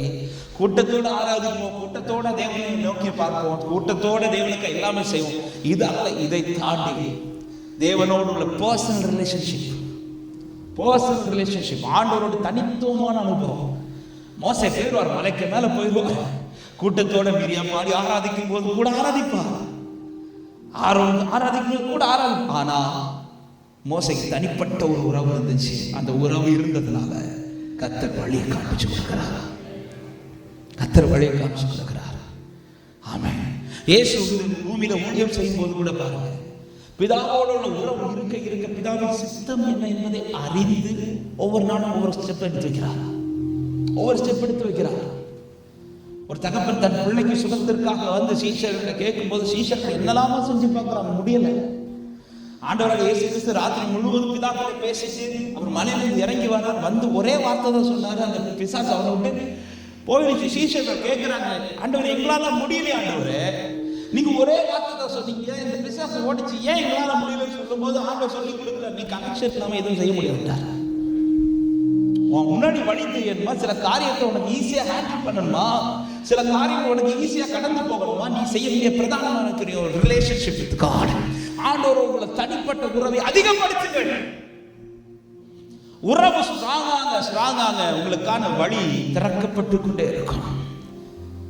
அவர் அதிகம் அலைய விட மாட்டார், அவர் அதிகம் காத்திருக்க விட மாட்டார். அவர் உங்களுக்கு முன்பாய் வழியை ஆயத்தம் பண்ணி கொண்டே இருப்பார். உறவு ஸ்ட்ராங்காச்சு. ஆமென். உறவு ஸ்ட்ராங்காக. அன்பு சகோதரர், அன்பு சகோதரி, இந்த வருஷத்தின் ஆரம்பத்திலிருந்து ஆவியானவர் அதை தான் பாரப்படுத்திக் கொண்டே இருக்கிறார். நெருங்குகிற அனுபவம், தேவனோடு உள்ள நெருக்கமான அனுபவம், இது என் வாழ்க்கையில ஸ்ட்ராங்காக என்னை அறியாமல் எனக்கு முன்பாக வழிகள் திறக்கப்படுவதை என்னால் லிட்ரலா பார்க்க முடியும். எந்த இடத்துல யாருக்கு முன்னாடி கையேந்தி நிற்க விட மாட்டார், எந்த இடத்துல யாருக்கு முன்னாடி தலைமுறை நிற்க விட மாட்டார், எந்த இடத்துல நான் தோற்று போக கத்தர் விட மாட்டார். அவரை நோக்கி பார்க்கிற முகங்கள் பிரகாசமடையுமே தவிர அந்த முகங்கள் வெட்கப்பட்டு போவதில்லை. ஆமென் சொல்லுங்க பார்க்கலாம். இன்னைக்கு கேள்வி உங்கள் முன்னாடி வைக்கிறேன், உங்களுக்கு ஆண்டவருக்குள்ள இருக்கிற ரிலேஷன் எப்படி இருக்கு? தனித்துவமான உறவு, தனித்துவமான உறவு. மார்த்தாள் இயேசு வருகிறார் என்று தெரிந்து வழியில இருந்து இயேசுவை வருந்தி கூப்பிடுறாங்க வீட்டுக்கு. இயேசுவை வீட்டுக்கு கூப்பிட்டது மார்த்தாள், வீட்டில் மீட்டிங் அரேஞ்ச் பண்ணது மார்த்தாள், எல்லாரும் உட்கார வச்சது மார்த்தாள், எல்லாம் ரெடி பண்ணிட்டு எல்லாமே பண்ணது மார்த்தாள். கடைசியில் அந்த மீட்டிங் எல்லாம் ஆண்டவர் யாரை புகழ்ந்து பேசுறார்? மரியாதை புகழ்ந்து பேசுறார். அவள் தண்ணி விட்டு விடக்கூடாது. ஒரு நாள் இது தியானி மீட்டிங் அரேஞ்ச் பண்ணது மார்த்தாள். வீட்டில் இயேசு கூட்டிட்டு வந்து அந்த இடத்துல மரியாள் நிற்கல, மரியாள் வீட்டுக்குள்ள வேலை செஞ்சுட்டு இருக்கிறாங்க. மார்த்தாள் தான் வழியில நின்று இயேசு வருந்தி கூப்பிட்டு வீட்டுக்குள்ள கூட்டிட்டு வந்து உட்கார வச்சு மீட்டிங் அரேஞ்ச் பண்ணி எல்லாரும் உட்கார வச்சு கவனிச்சுட்டு இருக்கும்போது ஆண்டவர் மார்த்தாளை பார்த்தியா, என் பிள்ளை எப்படி கவனிச்சிருக்கா, மீட்டிங் எப்படி அரேஞ்ச் பண்ண பார்த்தியா, எப்படி பாட்டா பார்த்தியா, இப்படி சொல்லுவார்னு பார்த்தா மார்த்தாளை பற்றி ஒரு வார்த்தை சொல்ல. எல்லாருக்கும் முன்னாடியே சொல்ல, நீ அநேக காரியத்தை குறித்து மார்த்தாள் நினைச்சிருப்போம், உங்க வீட்டுக்கு கூப்பிட்டது தப்பு. மரியாதை புகழ்ந்து பேசுறார். ஆமென். என்ன நியாயம்? மார்த்தாளே, எல்லாம் செஞ்ச, நீ செஞ்சது எல்லாரும் பார்க்கறது மாதிரி செஞ்சுட்ட, ஆனா பாதத்துல உட்கார அனுபவம் இல்லையே. கூட்டத்தோட ஆராதிக்கிறது சூப்பர், ஆனா பர்சனலா பாதத்துல உட்கார்றது. ஒரு பரிசேயன் சீமோன் தன் வீட்டுல இயேசுவை விருந்துக்கு வருந்தி அடைக்கிறான். பந்தி ரெடி பண்றா, 4 பேருக்கு முன்னாடி, சீஷர்களுக்கு முன்னாடி பந்தி சூப்பர் ஆயத்தம் பண்றாரு. பந்தி ஆயத்தம் பண்ணி சீமோன் அப்படி புகழ்ந்து பேசுவார்னு பார்த்தா ஒரு பாதத்துல வந்து உட்கார்ந்திருக்கிறார், ஒரு பாவியாகிய ஸ்திரீ. அதுவரை சீமோனை பார்த்துட்டு இருந்த ஆண்டவர் அப்படியே எங்க பார்க்க தொடங்கிட்டார்னா அவளை பார்க்க தொடங்கிட்டார். பார்த்துட்டு இருந்தவர் திரும்பி சீமோனை பார்ப்பார் பார்த்து பார்க்கவே இல்லை, அவளை பார்த்துட்டே சீமோனுக்கு பதில் கொடுத்துட்டு இருக்கிறார். ஆமென். ஆண்டவரே, வீடு ஏகல பந்தி நான் ஆயத்தம் பண்ணது, பந்தில இருப்பதை விட பாதத்தில் இருப்பது ரொம்ப முக்கியம். பந்தில இருக்கிறவன் மேல அவர் பார்வைப்படுவதை விட எவன் அதிகம் பாதத்தில் இருக்கிறானோ அவனுக்கு மேல பார்வதையும் படும். ஆமென். பந்தி என்பது கூட்டத்தோடு இருப்பது, 4 பேர் பார்க்கறது மாதிரி ஆராதிக்கிறது இல்ல. சிலருக்குள்ள சர்ச்சுக்குள்ள வந்தாலும் பாட்டே வரும், சர்ச்சுக்குள்ள வந்தாலும் இப்படி ஒரு ஆண்டவர் இருக்கிறானே, இது இல்லை. தனிப்பட்ட அறையில் பாதத்தில் அமர்ந்து ஆண்டவரை நீங்க தான் சொல்லி இருப்பாங்க தெரியுமா, அவங்களுக்கு முன்பாக கத்தர் வழியை திறந்து காட்டுவார். அந்த பாவியாகிய ஸ்திரீட்டு கூப்பிட்டு சொல்றார், நீ தைரியமா போ, விசுவாசம் இரட்சித்தது, நீ வாழ்ந்திருப்பன்னு சொல்லி பிளஸ் பண்ணி அனுப்புறார். அவளுக்கு முன்பாக அவளுக்கான வாழ்க்கைக்கு வாசல் திறக்கப்படுகிறது, அவளுக்கு முன்பாக வழி திறக்கப்படுகிறது. அன்பு சபையே, இந்த ராத்திரி நேரத்தில் கர்த்தருடைய ஆவியானவர் பேசிக் கொண்டிருக்கிற வழி காணப்படணுமா? பாதத்தில் உட்கார்ந்துருக்க, அப்பா சமூகத்தில் எதற்கு பழகிறதுக்கு உட்கார்ந்துருக்க, அவர்கிட்ட பேசுறது, அவர்கிட்ட பேசுறது. ஹல்லேலூயா. உறவை பலப்படுத்து, உன்னதமான வாசல் திறக்கப்பட்டு கொண்டிருக்கும். 2வது காரியம் இந்த யோபு சொல்ற வார்த்தை, அதே யோபுவின் புஸ்தகம் 23வது அதிகாரம் 11வது வசனத்தை வாசிங்க.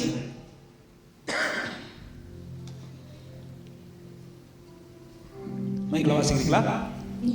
என் கால்கள் அவர் அடிகளை பற்றி பிடித்தது, அவருடைய நெறியை விட்டு நான் சாயாமல் அதை கை கொண்டு வந்தேன். 12வது வசனம்,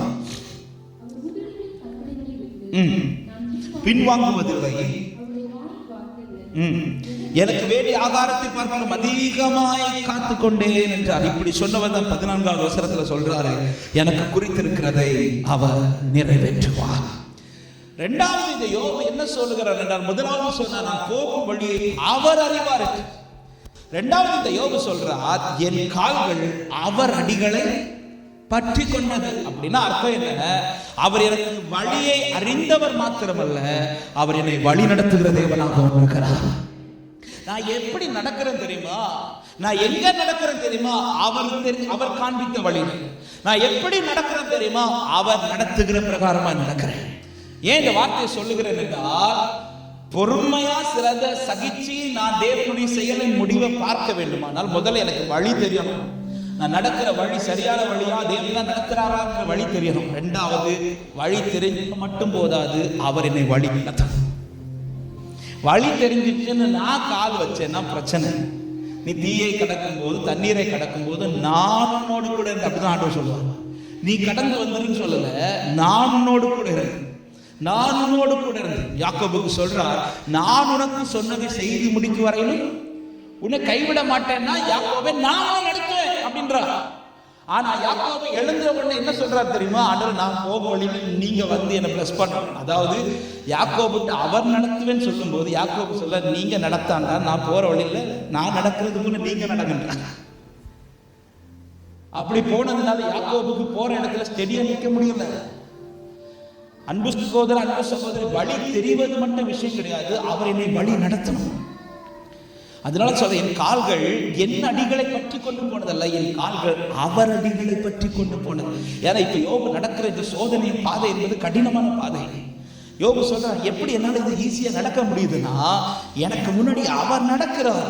அவர் காலடி பட்ட இடத்துல என் கால் வைக்கிறதுனால சில பாதை ஈஸியா கடந்து போயிட்டு இருக்கிறேன். ஒரு எக்ஸாம்பிள் சொன்னா உங்களுக்கு புரியும். முன்னாடி எல்லாம் சின்ன வயசுல நான் இதை செஞ்சிருக்கிறேன். பீச் பக்கத்துல எல்லாம் போகும்போது பீச் மண்ணில் நடக்கிறது வந்து கொஞ்சம் கஷ்டமா இருக்கும். அதுவும் சின்ன பிள்ளைங்க எல்லாம் கால் வைக்கும் போது டக்குன்னு அந்த கால் வந்து பூந்தும். அப்போ நான் சின்ன, எனக்கு ஒரு ஞாபகம் இருக்கு. எங்க அப்பா அந்த மண்ணில் நடந்து போயிடலாம். எங்க அப்பா போன இடத்துல என்னாச்சுன்னா, அந்த எங்க அப்பாவுடைய கால் தடவை மண்ணில் அப்படியே பதிஞ்சிருச்சு. அந்த பதிஞ்ச இடம் எப்படி இருக்கும்னா, மற்ற இடத்தை விட கட்டியா இருக்கும். இதுல வந்து நான் கால் வைக்கிறது ஈஸி. அதாவது எந்த மண்ணுல கால் வச்ச எனக்கு பூந்துமோ அதே மண்ணில் இப்ப நான் ஈஸியா நடக்கிறேன். ஏன் நடக்கிறேன்? எங்க அப்பா ஃப்ரெண்ட் கிட்ட. யோபு சொல்றார், என் கால்கள் அவர் அடிக்கல. எப்படி அவங்க இவ்வளவு கஷ்டத்துல ஒன்னால ஈஸியா நடக்க முடியே? அப்பா ஃப்ரெண்ட்ல போட்டு இருக்கிறார். எத்தனை பேருக்கு சொல்ல முடியும், இதுவரை நடந்தது நான் நடக்கல, எனக்கு முன்னாடி ஒருத்தர் நடந்துக்க போயிட்டு இருக்கிறார். அப்பா கால் பட்டதுனால எனக்கு ஈஸியா நடக்க முடியுது. எனக்கு வழி தெரியுது. நான் கால் வச்சுட்டேன், பல இடத்துல பூந்திரும். எனக்கு முன்னாடி இருக்குது, ஆண்டவர் காமிச்சிட்டு சொல்லி நான் கால் வச்சுட்டேன். இன்னைக்கு நம்முடைய பிரச்சனை தெரியுமா? வழி தெரியாதவரை பார்த்தது அப்படி வழியை காமிச்சதும் ஆண்டவர் வேண்டாம் நான் பார்த்துக்கிறேன் போற பாதி வழியில் தலை ஆண்டவர் நீங்க தான் ஆண்டவர் வழி காட்டினேன், வழி நடத்தினேன்.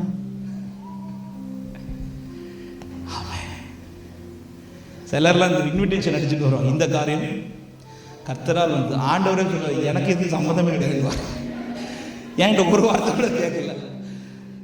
ஒரு சின்ன சிக்னல் காட்டினா அவங்களே எல்லாம் பேச முடிச்சு, அடுத்து நான் என்ன சொல்ல வாரேன், என்ன செய்ய, இது ஒண்ணுமே கேட்காம ஒரு கிரீன் சிக்னல் காட்டணும் நாமளே நடக்க தொடங்கும். இன்னைக்கு தேவ பிள்ளைகள் இதை சரியா புரிஞ்சுக்கணும். அவர் வழி காட்டுகிறவர் மாத்திரமல்ல, அவர் வழி நடத்துகிறவர்.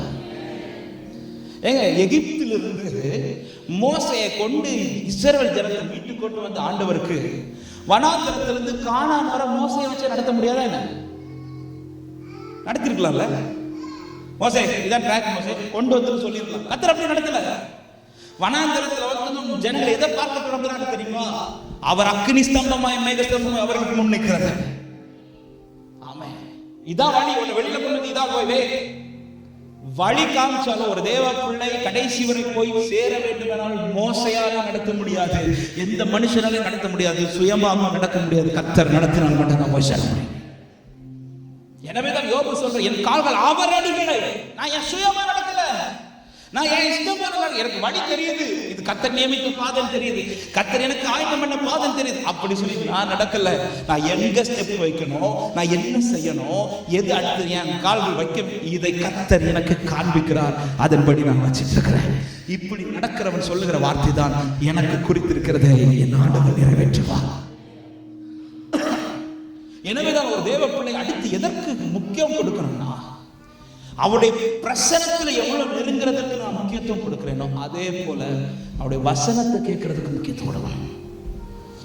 எனவேதான் யோபு அதே வசனத்துல சொல்றாரு, அவருடைய நெறியை விட்டு நான் சாயாமல் அதை காத்துக்கொண்டேன். 12வது வசனம், எனக்கு வேண்டிய ஆகாரத்தை பார்க்கிறோம், அவருடைய வார்த்தையை அதிகமாய் காத்து கொண்டிருக்கிறேன். பிரசனம் எவ்வளவு முக்கியமோ அதே போல தேவ வசனமும் முக்கியம். அவரை வழி நடத்த அவருடைய ஆலோசனை நாம் கேட்கணும். சங்கீதக்காரனாகிய தாவீது வாக்குத்தத்தத்திற்கு எவ்வளவு முக்கியத்துவம் கொடுத்தாரோ அதை விட பல மடங்கு முக்கியத்துவம் எதற்கு கொடுத்தார்னா அவருடைய ஆலோசனை. ஒரு தேவ பிள்ளைகளுடைய வாழ்க்கையில இந்த வசனத்தை தியானிச்சிட்டு இருக்கும்போது ஆண்டவர் இடைப்பட்ட ஒரு வார்த்தை இதுதான், நாம சுதந்திரிக்கும்படி, அதாவது வாக்குத்தத்தத்துக்காக எவ்வளவு நாம ஏக்கத்தோட வாஞ்சையோட அப்பா சமூகத்தில் இருக்கிறோமோ அதை விட பல மடங்கு வாஞ்சையா எதுக்கு இருக்கணும்னா அவருடைய ஆலோசனை. ஆண்டவர் நான் எங்க நடக்கணும், எப்படி நடக்கணும், எங்க போகணும், எதை செய்யணும், எதை செய்யக்கூடாது, இதை டெய்லி கேட்கணும். எனவேதான் தாவீதுடைய ஒரு ஜெபம், அழகான ஜெபம், நம்முடைய நல்ல ஆவியானவர் என்னை செம்மையான வழி நடத்துவதாக.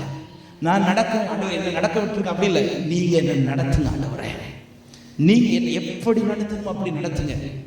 அவருடைய நடத்துதலுக்கு நான் என்னை விட்டு கொடுத்துட்டேன்னா, அப்படி நான் விட்டு கொடுக்கும் போது நான் சந்திக்கிறது எவ்வளோ பெரிய பிரச்சனை ஆனாலும் அதன் நடுவில் கர்த்தர் எனக்கான கிரியை செய்ய வல்லவராக இருக்கிறார்.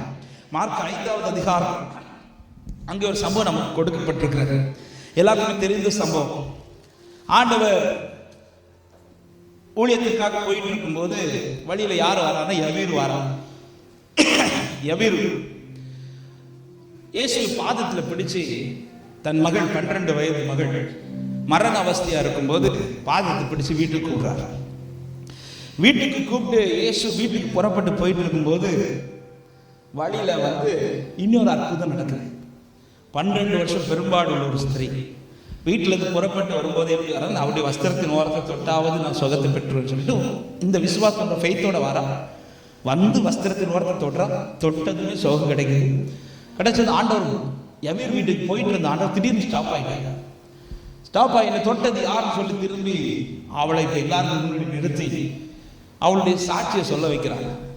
அவள் சாட்சி சொல்ல தொடங்குறா பாருங்க. சிலர் கையில் இந்த மைக்கு கொடுத்து சாட்சி சொல்லுன்னு சொல்லிட்டா தொடங்குவாங்க பாருங்க. 12 வருஷம் கதை. இப்போ இவ 12 வருஷம் கதை எடுத்து சொல்ல தொடங்குறா. அதாவது முதல் வருஷத்துல எனக்கு இந்த வியாதி வந்தபோது நான் இந்த டாக்டருக்கு பார்த்தேன், அப்பொழுது இந்த மெடிக்கலுக்கு போன, அந்த மெடிக்கலுக்குள்ள இன்னொரு நபர் இருந்தாங்க, இப்படி எல்லா டீட்டெயிலும் அவன் சொல்லிட்டு 12 வருஷம் கதை. 12 வருஷம் கதையை சொல்லிட்டு இருக்கும்போது சுற்றி இருக்கிறவங்களுக்குலாம் பயங்கர ஆச்சரியம், பயங்கரமான சாட்சி. இப்படி சொல்லிட்டு இருக்கும்போது எல்லாரும் சந்தோஷப்பட்டு இருக்கும்போது ஒருத்தனுக்கு நெஞ்சு படாபடான்னு அடிக்குது. யார் நெஞ்சு தெரியுமா? யவீர் நெஞ்சு. அவன் இப்படி பார்த்துருப்பான், இவளுக்கு இப்போதான் 12 வருஷம் பேசணும், என் பிள்ளை சாக கிடக்கு. ஆண்டவர் இப்போ தொடுவார்னு பார்த்தா இவன் 12 வருஷம் கதை. இதனாலே நிறைய பேருக்கு சாட்சிக்கு மைக்கு கொடுக்கறது கிடையாது. இவன் 12 வருஷம் கதை சொல்லிட்டு இருக்கும்போது சுத்தி இருக்கிறவங்களுக்கு சந்தோஷம். ஆனா அவருக்கு நெஞ்செல்லாம் படப்படன்னு அடிக்கு. இவ 8வது வருஷத்துக்கு நான் வரும்போது அவர் ஃபிக்ஸ் பண்ணிட்டாரு, என் மக கதை முடிஞ்சு. கொஞ்ச நேரத்தில் எனக்கு நியூஸ் வர போகுது, பிள்ளை சாக.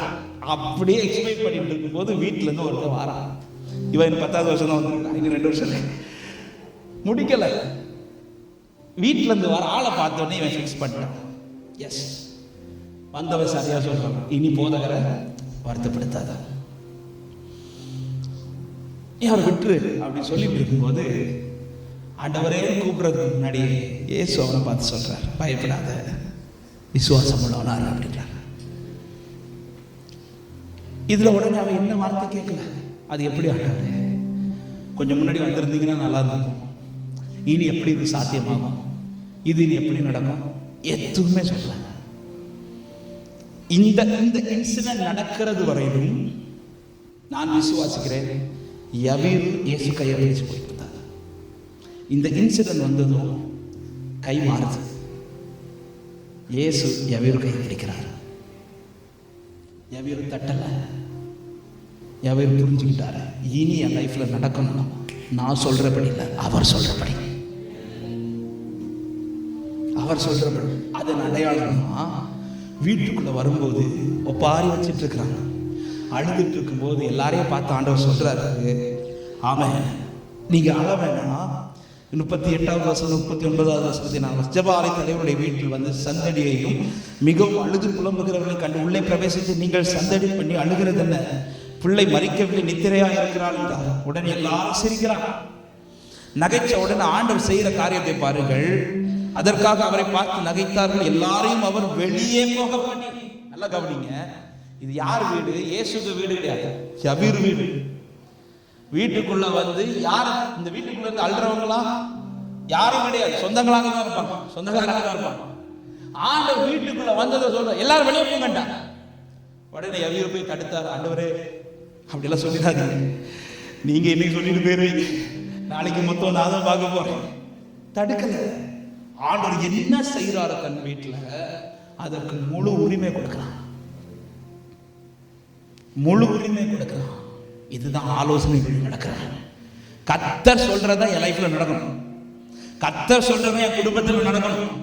இப்படி ஒரு முழு உரிமையை யார் தங்கள் வாழ்க்கையில் இயேசுவுக்கு கொடுக்கிறீர்களோ அவர்கள் வாழ்க்கையில ஒரு மரணம் போன்ற ஒரு காரியம் நடந்தாலும் கர்த்தர் திரும்ப இழுத்து நிறுத்த ஆண்டவர் வல்லவராக இருக்கிறார். முழு உரிமை. என்னை விருதாவாய் கேடுங்கள் என்று அவர் யாரிடத்திலும் சொன்னது கிடையாது. முழு உரிமை கர்த்தருக்கு நீங்க கொடுத்துட்டீங்கன்னா அதை நடுவில் உங்க சூழ்நிலை எந்த சிச்சுவேஷன் இருக்கட்டும் அவரை நம்பி சில காரியத்தை ஒப்புவிச்சிருந்தார். பவுல் சொல்றார், நான் விசுவாசித்திருக்கிற இன்னாரை அறிந்திருக்கிறேன், நான் அவரிடத்தில் ஒப்புவித்ததை அவர் அந்நாள் வரையில் காத்துக்கொள்ள வல்லவர். முழு உரிமை. அவர் என்ன செய்யறாரோ செய்யணும். சிலரை என்னை விட்டு அப்புறப்படுத்துறாரா, அப்புறப்படுத்தட்டும், நோ ப்ராப்ளம். சிலரை என்னை விட்டு அகற்றுகிறாரா, சில நபர்கள் என் கூட இருப்பாங்க நினைச்சு பார்த்தா அந்த நபர்கள் எல்லாம் ஆண்டவர் என்னை விட்டு தூரப்படுத்தட்டும். இது அவர் செய்கிறதா? அவர் இயேசுவின் நாமத்துல என்னால தைரியமா சொல்ல முடியும், இதன் முடிவில் கர்த்தர் எனக்கு ஏதோ செய்ய போறார், எனக்கு ஏதோ செய்ய போறார். இதெல்லாம் அவர் செய்யணும். அவர் செய்யும் போது நான் தடுத்துடக்கூடாது, அவர் செய்யும் போது தடுத்துடக்கூடாது.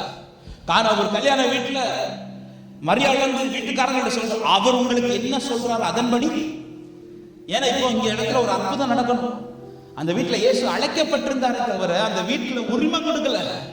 எல்லாரையும் போல இன்விடேஷன் கொடுத்து அழைத்து இப்போ அற்புதம் நடக்கணும்னு வரும்போது தான் மரியாதை போய் சொல்றாங்க, நீங்க இன்விடேஷன் தான் கொடுத்தீங்க, இப்போ அற்புதம் நடக்கணும்னா அவர் இந்த வீட்டுல ஹெட்டா மாறும். நீங்க சொல்றபடி அவர் செய்யணும், அவர் சொல்றபடி நீங்க செய்ய வேண்டாம். இப்ப அவர் சொல்றபடி நீங்க செய்ய செய்ய செய்ய செய்ய செய்ய டேஸ்ட் பண்றவ சொல்றான், முந்தினதை விட பிந்தினது ருசிக்கோர்மதா இருக்குது. அவருடைய வார்த்தைக்கு செவி கொடுக்கிறது அவருடைய ஆலோசனை. அவர் என்ன சொல்றார்? இன்னைக்கு நம்ம இந்த ஆலோசனை கேட்கறதுக்கு இடமே கொடுக்க மாட்டேங்கிறோம். ஒரு ஊழியர் சொன்ன வார்த்தை என்னை ரொம்ப பலப்படுத்தினது. என் காதுல அவருடைய சத்தம் மட்டும் அதிகம் கேட்க நான் இடம் கொடுக்கணும். ஆமா, என் இருதயத்தை திறந்து பார்த்தா எந்த வார்த்தை அதிகம் பதிஞ்சிருக்கணும்னா அவர் பேசின வார்த்தை இருக்கும். ஆமே, நம்ம ஹார்ட்டை திறந்து பார்த்தா அவர் பேசின வார்த்தை இருக்குது, மொத்த பேர் பேசின வார்த்தை. யோபு சொல்றா, எனக்கு வேண்டிய ஆகாரத்தை பாரு, உங்களுடைய வார்த்தையை காத்துக்கொண்டேன். யோபு எதுக்கு அதிகம் செவி கொடுக்கிறாரா? நண்பர்கள் என்ன பேசுறாங்க, அவர் என்ன பேசுறார், என் ஆண்டவர் என்கிட்ட என்ன சொல்றார், என் தேவன் என்கிட்ட என்ன சொல்றார். ஆமா, தேவன் என்ன பேசுறாரோ அதன்படி நடந்துட்டாரு, அதன்படி நடந்துட்டாரு. அவர் சரியா பேசுவார். எப்படி செய்யணும் பாருங்க. எரிகோ கிட்ட வந்த போது எல்லாத்தையும் எடுத்து வாசிக்கிற நேரம் அதனால சொல்லிவிட தெரிஞ்ச சம்பவம்.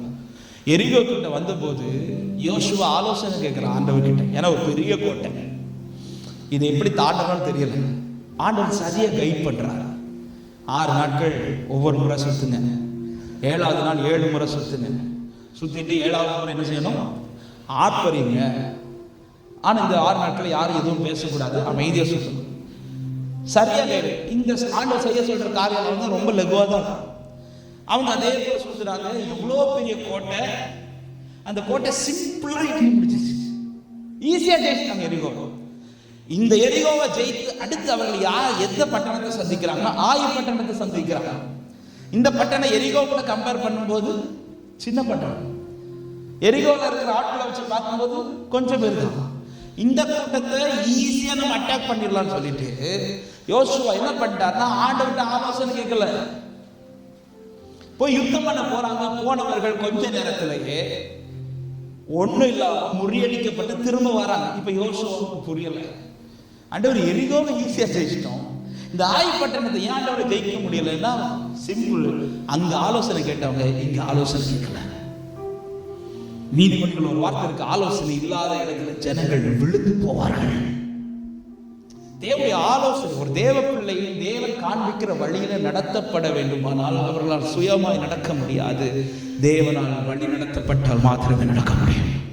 அதற்கு நான் தேவனுடைய ஆலோசனைக்கு செவி. என்ன செய்யணும்? என்ன செய்யணும்? நீங்க எனக்கு கைட் பண்ணுங்க ஆண்டவரே. நான் போகும் வழி எனக்கு காண்பிக்கிறவர் மாத்திரமல்ல, நான் போகும் வழியில் என்னை நடத்துகிறவர், எனக்கு முன் சென்று எனக்கு வழியை ஆயத்தம் பண்ணி எனக்கு தடையாய் வருகிறது தடைகளை நீக்கி போட்டு என் வழி வாசல் வழியை பிரவேசிக்க பண்ணுகிற தேவன்.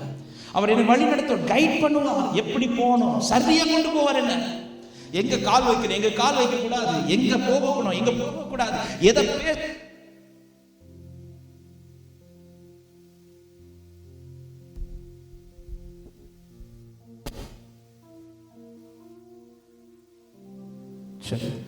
எதை பேசுறது பேசக்கூடாது, யாரை பார்க்கணும் யாரை பார்க்க கூடாது. பாருங்க, சவுல் சாமுவேல் இடத்தில் வந்துட்டு புறப்படும் போது பைபிள் சொல்கிறது, அவன் வேறு மனுஷனாய் புறப்பட்டான், அவன் இருதயம் வேறு மனுஷனாய் மாறிச்சு. இப்படி போன சவுல் வந்து யாரை பார்க்கணும், யாரெல்லாம் வருவாங்க, யார் அவங்க கூட இன்க்ளூட் ஆவாங்க, இந்த வார்த்தை எல்லாம் ஏற்கனவே சாமுவேலால் உரைக்கப்பட்டது. அதனால போற வழியில யார் என்ன பேசுறாங்களோ அதெல்லாம் சவுல் ஒரு மைண்டாவே எடுக்கல. ஏன்னா பேசப்பட்ட வார்த்தை என்ன பேசி நடத்துற ஒருத்தர் இருக்கும் போது என் கூட பேசுறவங்க என்ன பேசணும், என்ன பேசணும். ஆமா, காத்திருக்கிற காலத்துல சில சூழ்நிலை நிமித்தம் ரொம்ப உடைஞ்சிட்டு.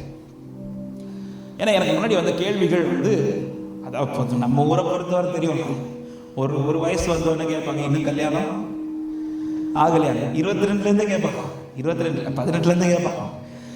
சரி, இந்த தொல்லை தாங்க முடியாம பெற்றோர் என்ன பண்ணிடுவாங்க, யாரைய பார்த்து கட்டி வச்சிருவாங்க. கட்டி வச்ச பிறகு கட்டி அடுத்த நாள் வந்தோடனே கேட்பாங்க, ஏதாவது விசேஷம்?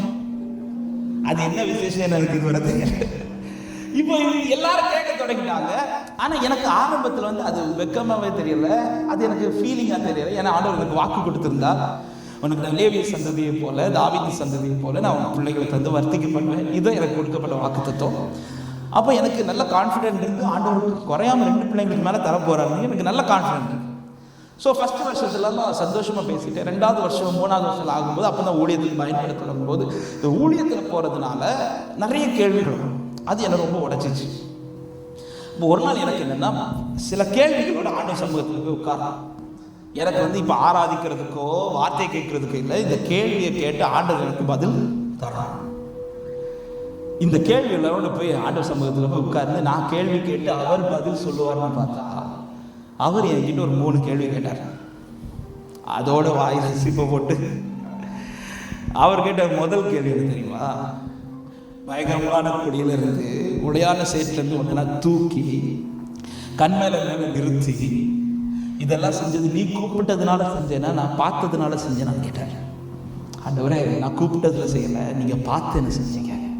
உன்னை தேடி வந்து நீ இருக்கிற இடத்துல வந்து உன்னை தூக்கி கண்மலை மேலே கொண்டு வந்து நிறுத்தி விட்டுட்டு நான் உன்னை திரும்ப அதில் தள்ளி விடுவேனான்னு கேட்டார்.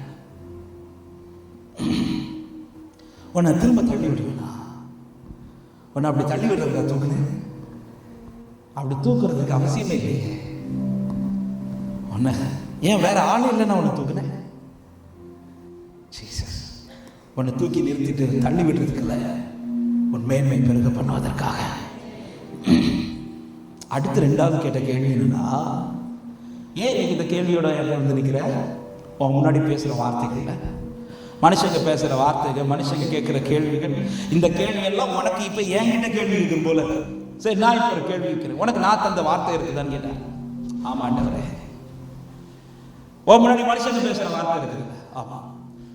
ஒரு பக்கம் ஆண்டவர் பேசுகிற வார்த்தை உனக்கு இருக்குது, இன்னொரு பக்கம் மனுஷங்க பேசுகிற வார்த்தை இருக்குது. இதே கொஸ்டினை நான் உங்கள்கிட்ட கேட்குறேன். ஒரு பக்கம் ஆண்டவர் பேசுகிற வார்த்தை இருக்குது, இன்னொரு பக்கம் உங்களை சுற்றி மனுஷங்க பேசுகிற நிறைய வார்த்தைகள் இருக்கு. ஆண்டவர் கேட்ட கொஸ்டின் உங்ககிட்ட கேட்கிறேன், நீங்க பதில் சொல்லுங்க. எந்த வார்த்தை நிறைவேறும்? சத்தமா சொல்லு. நம்புறவங்க இல்ல, சத்தமா சொல்லு. இதை நானும் சொன்னேன், ஆண்டவர் நீங்க சொல்ற வார்த்தை. உடனே ஆண்டவர் அப்புறம் இது ஃபீல் பண்ற, உனக்கு தெரியுது யார் என்னவும் பேசட்டும், நான் சொன்ன வார்த்தை நிறைவேறும். நான் சொன்ன வார்த்தை நிறைவேறும். குறித்த காலத்துக்கு தரிசனம் வைக்கப்பட்டிருக்கிறது, அது தாமதிக்காது. எத்தனை பேர் விசுவாசித்தாமன்னு சொல்றீங்க? மூணாவது கேட்ட கேள்வி என்ன தெரியுமா? யாரெல்லாம் பேசினா நம்புற, என்ன நீ நம்பலையா? என்ன நீ இன்னும் நம்பலையா? அப்படியே உடஞ்சிட்டு அந்த கேள்வி. அதுக்கப்புறம் இன்னும் கொண்டு போன கேள்வியெல்லாம் குப்பையில் போட்டு, ஆண்டவரே உங்களுக்கு இப்போ செய்யணும், செய்யுங்க ஆண்டவரே. அப்படியே நடந்துட்டு அன்பு சகோதர சகோதரி, ஒரு காரியத்தை ஆழமாக சொல்கிறேன், சத்தியமாக சொல்கிறேன், ஆண்டவர் உங்களுக்கு தீமை செய்யலை, நன்மை தான் செஞ்சுட்டு இருக்கிறார். நம்புறவங்க மாத்திரம் வாழ்ந்துகிற தோழர். எனக்காக யாவும் செய்து முடிக்கும் என் தேவன் நீர் இருக்க பயமே இல்லை. எல்லாவற்றாலும் நிரப்போ நீர் இருக்க பயம். உங்க கைகள் கூறுகவில்லை, உம்மால்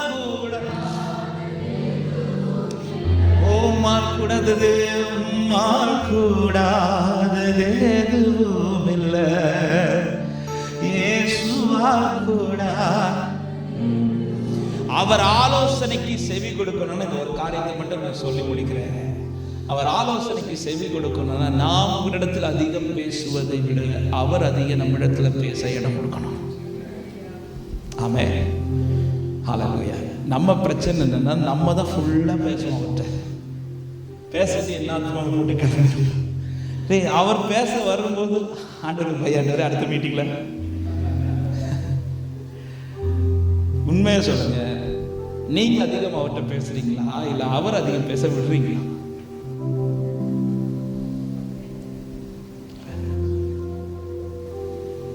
மோசே மலைக்கு மேல போனது தன் காரியத்தை பேசுறதுக்கா? அவர் பேசுறதை கேட்கறதுக்கு. பரிசுத்தவான்களுடைய வாழ்க்கையை பார்த்தீங்கன்னா தெரியும், அப்பா சமூகத்தில் போய் உட்கார்றது தங்கள் காரியத்தை பேசுவதற்காக. அட நீங்க என்ன சொல்றீங்க? பிரசனத்தில் உட்காரும் போது நாம் அதிகம் பேசுறத கொஞ்சம் ஸ்டாப் பண்ணிட்டு அவர் அதிகம் பேச இடம் கொடுங்க. அவர் அதிகம் பேச இடம் கொடுங்க. சரி, உங்களுக்கு என்னெல்லாம் சொல்லணும் சொல்லுங்க, சொல்லி முடிச்சிருங்க. சொல்லி முடிச்சுட்டு கொஞ்சம் உட்காருங்க, சொல்லுங்க ஆண்டவரே என்ன செய்யணும், என்ன செய்யணும். மரியாதை அந்த வீட்டுக்காரங்க சொல்ற, அவர் உங்களுக்கு என்ன சொல்றாரோ அதன்படி செய்யுங்கன்னா நீ போய் அட்வைஸ் கொடுக்காதன்றாங்க. நீங்க போய் சொல்லாது. இவங்க போய் ஒருவேளை அட்வைஸ் கொடுத்து என்ன சொல்லிருப்பாங்க, ஏற்கனவே உருவாக்கப்பட்ட பாத்திரத்தை எடுத்துட்டு வந்திருப்பாங்க. எப்படி உருவாக்கணும்ன்றது அவங்களுக்கு நல்லாவே தெரியும், ஏன்னா அவங்க தான் உருவாக்குனாங்க திராட்சரசத்தை. அப்ப அந்த ப்ராசஸ் என்னங்கிறது அவங்களுக்கு நல்லா தெரியும். இப்ப ஆர்டர் செய்யற ப்ராசஸ் டோட்டலா சேஞ்ச் ஆகுது. இந்த வசனத்தை எடுத்ததுனால, இந்த காரியத்தை எடுத்ததுனால ஒரு வார்த்தை சொல்ல ஆவியானவர் ஏவுகிறார். உலகத்துக்கு ஒரு சொல்யூஷன் இருக்கு.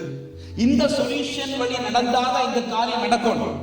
பொதுவாக எல்லாத்துக்கும் அப்படிதானே இல்ல, ஒவ்வொரு காரியத்துக்கும் இந்த வேலை போனாதான் இந்த காரியம். இது உலகத்தினுடைய ஃபார்முலா. எல்லாருக்கும் அந்த ஃபார்முலா தான் நடக்கும். ஆனா தேவ பிள்ளைக்கு வித்தியாசம்.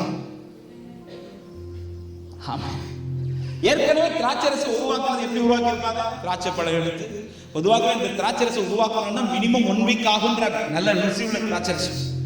அப்போ அதே போல ஒரு திராட்சரசு உண்டாக்கணும்னா 1 வீக் ஆகுது மினிமம். இது உலகத்தினுடைய ஃபார்முலா. இப்படி நடந்தாலும் அவங்க லைஃப்ல நடக்கும். இனி இது சாத்தியம் இல்லைன்னு பேச ரீசன் என்னன்னா, அதற்கான காலம் தாண்டிடுச்சு.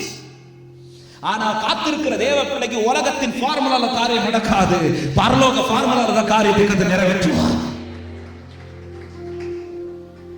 நம்ம எங்க சோர்கிறோம் தெரியுமா? உலகத்தின் ஃபார்முலா படி நம்ம சிச்சுவேஷனை பார்ப்போம்.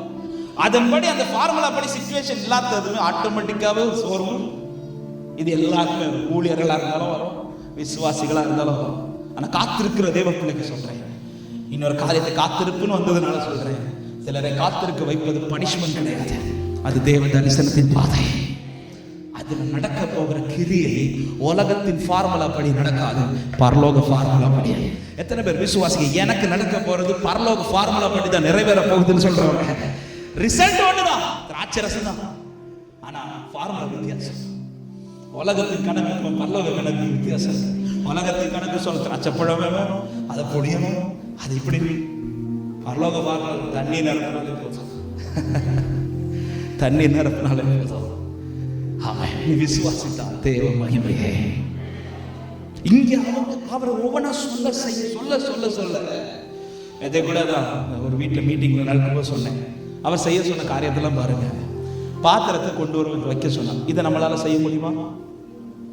தண்ணீரை நிரப்ப சொன்னார், இதை செய்ய முடியுமா? கொண்டு போய் பரிமாற சொல்றார், இதை செய்ய முடியுமா? எது செய்ய முடியாது? அது அவர் செய்வார். ஆனா எப்ப செய்வார் தெரியுமா? இதெல்லாம் நம்ம செஞ்சு முடிச்சா, அவர் என்ன சொல்றாரோ அதை செஞ்சு முடிச்சா நம்மால் செய்ய முடியாதது அவர் செய்து காண்பிப்பார். ஆமென். காத்திருக்கிறவங்க வாழ்க்கையில ஒரு அற்புதம் நடக்க ஆண்டவர் மட்டும் இடைபடணும்ன்றதுல காத்திருக்கிறவங்களும் அவரோடு இணைந்து செயல்படணும் கத்த விரும்புகிறார். எனவேதான் காத்திருக்க வைக்கிற தேவ பிள்ளைக்கு ஒரு வார்த்தையை சொல்ல ஆவியானவர் ஏவுகிறார். ஆண்டவர் ஒரே ஒரு ஜெபம், நான் என்ன செய்ய மாட்டவரே, நான் என்ன செய்யணும், இதை மட்டும் கேளுங்க. அவர் ஆலோசனைப்படி சொல்றதை செய்ய. நீங்க பேசுறத கொஞ்சம் ஸ்டாப் பண்ணிட்டு அவர் பேசுறதுக்கு, இந்த காது மற்ற சத்தத்துக்கு செவி கொடுக்கறத ஸ்டாப் பண்ணிட்டு அந்த சத்தத்துக்கு மட்டும் செவி கொடுங்க. எனக்குள்ள வேற வார்த்தைகளை சேவ் பண்றதை ஸ்டாப் பண்ணிட்டு அவர் வார்த்தை மட்டும் சேவ் பண்ணுங்க. ஆமே, அப்படி நடக்கிற உள்ளத்துக்கு தான் கத்த சொல்ல, பயப்படாதே, நீ முடிவிலே மகிமை காண்பாய். விசுவாசிக்கிற நாமன் சொல்றதை பார்க்கலாம். கர்த்தருடைய செயலின் முடிவு மகிமையா இருக்கும். ஆமை பொறுமையாயிருங்கள். ஆமை யோபுவின் பொறுமையை கேள்விப்பட்டிருக்கிறீர்களே, கர்த்தருடைய செயலின் முடிவில் கண்டிருக்கிறீர்களே, அவருடைய முடிவு மிகுந்த இரக்கமும் மிகுந்த உருக்கமும் இரக்கம் உள்ளவராக இருக்கிறார். இந்த தேவன் இன்றைக்கு ஜீவனோடு இருக்கிறார் சொல்றவங்க ஹல்லேலூயா என்று சொல்லி ஆண்டவரை மகிமைப்படுத்துவோமா? அப்படி எல்லாரும் எழுந்திருக்கலாம் தேவ சமூகத்துல. இந்த வார்த்தைக்கு அப்படியே அர்ப்பணித்து கொடுத்து வழியை தெரியப்படுகிறவர் மாத்திரமல்ல, அவர் தான் வழி நடத்துகிறவர். ஆண்டவரே, ஒரே ஒரு சின்ன ஜெபத்தை மட்டும் எடுத்து நான் முடிக்க விரும்புகிறேன். எல்லாரும் கண்களை மூடி. ஹல்லேலூயா, thank you Jesus. என்னால் ஒன்றும் கூடாதென்று என்னை நான் தந்து விட்டேன், உம்மால் எல்லாம் கூடும் என்று உம்மை நான் நம்பியுள்ளேன். என்னால் ஒன்றும், thank you Jesus, தந்து விட்டேன், உம்மா எல்லாம் கூடும் என்று உம்மை நான். ஒரே ஒரு ஜெபத்தை மட்டும் ஏறெடுத்து நான் உங்களுக்கு ஜெபிக்க விரும்புகிறேன். அப்படியே உங்க ரெண்டு கரங்களை உயர்த்து இந்த வார்த்தை சில உள்ளத்திற்கு என்று ஆண்டவர் இந்த மாலை நேரத்தில் ஆமென் அதிகமாய் பேசி இருக்கிறார் என்று நாவிலே அதிகம் உணர்ந்து ஆண்டவரை மகிமைப்படுத்துகிறேன். அவர் தப்பா நடத்தல, அவர் வழி இல்லாத பாதையில் உன்னை கொண்டு போகவில்லை. பார்க்கிறவங்களுக்கு தெரியும், இதுக்கு மேல இவனால போக முடியாது. சமுத்திரம் அவன் வழியை அடைத்து போட்டது என்று சொல்லிதான் பார்வன் எகிப்திலிருந்தே புறப்படுறார். சமுத்திரம் அவர்கள் வழியை அடைத்து போட்டது. பார்வனுக்கு அப்படிதான் தெரியும், உங்களை சுற்றி இருக்கிறவர்களுக்கு அப்படிதான் தோன்றும். ஆனால் மோசேயே, கர்த்தரால் மீட்கப்பட்ட தேவ ஜனமே, நீ அதை கண்டு கலங்காதே. வார்த்தை என்கிற கோலை பிடித்துக் கொண்டு நீட்டிக் கொண்டே நில்லு. பார்க்கிறவர்களுக்கு பைத்தியம் போல தோன்றினாலும் நீ கையை தளர விட்டுறாத. உன் கை தளருவதற்கு முன்பாக வழியை அவர் திறந்து காண்பிப்பார். உன் கை தளர்ந்து போவதற்கு முன்பாக உனக்கு முன்பாக வழியை அவர் திறந்து காண்பிப்பார். எத்தனை பேர் விசுவாசிக்கிறீங்க? என் கை தளர விட மாட்டார். நான் தளருவதற்கு முன்பாக எனக்கு வழி திறக்கும். நான் தளருவதற்கு முன்பா எனக்கு வழி திறக்கும். இந்த வார்த்தை ஆவியானவர் சில உள்ளத்திற்காய் பேச விரும்புகிறார். நீ தளருவதற்கு முன்பாய் வழி திறக்கும். நீ தளருவதற்கு முன்பாய் வழி திறக்கும். இயேசுவின் அதிகாரமுள்ள நாமத்தினாலே இந்த வார்த்தையின்படி உடைய பிள்ளைகளை ஆசீர்வதிக்கிறேன். தளர்ந்து போக விட மாட்டீர், தள்ளாட விட மாட்டீர். இந்த வழி உனக்காய் திறக்கப்படுகிறது. உனக்கு கொஞ்சம் பலன் இருந்தும் நீ என் நாமத்தை மறுதலியாமல் என் வார்த்தையை கை கொண்டிருந்தபடியா இது உனக்கு திறந்த வாசலை வைக்கிறார். லோராபாலா ஷட்டலரா கரபாலமோ ஷலதனியாதரா ஓரி கரபாலமோ ஷலதனியாதரா. உன் கை கீழே விழுறதுக்கு முன்னாடி இது உனக்கு ஒரு காற்று வீசப்படுகிறது. உனக்கு ஒரு காற்றை வீசுகிறார். சமுத்திரம் ஒதுங்கு, யோர்தான் ஒதுங்கு. இது உனக்கான வழி திறக்கப்படுகிறது. Thank you Holy Spirit. Hallelujah. தளர்ந்திராத சபையே, ஆமென். நீ தளர்ந்து போகாதபடி காத்துக்கோ. நீ தளருவதற்கு முன்பாக இயேசுவின் நாமத்தில் இந்த வார்த்தை ஆவியானவர் அதிகம் பாரப்படுத்திக் கொண்டிருக்கிறபடினால் இந்த வார்த்தை சொல்லி உங்களை ஆசீர்வதிக்கிறேன். நீ தளருவதற்கு முன்பாக உனக்கு முன்பாக வழி திறக்கும். எத்தனை பேர் விசுவாசிக்கிறீங்க? நான் நிற்கிறேன் ஆண்டவரே சொன்னேன்.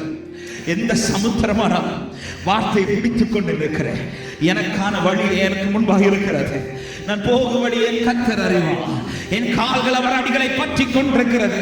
எனவே நான் சொல்லுவேன், எனக்கு குறித்திருக்கிறது என் ஆண்டவர் நிறைவேற்றி முடிப்பார். என் ஆண்டவர் நிறைவேற்றி முடிப்பார்.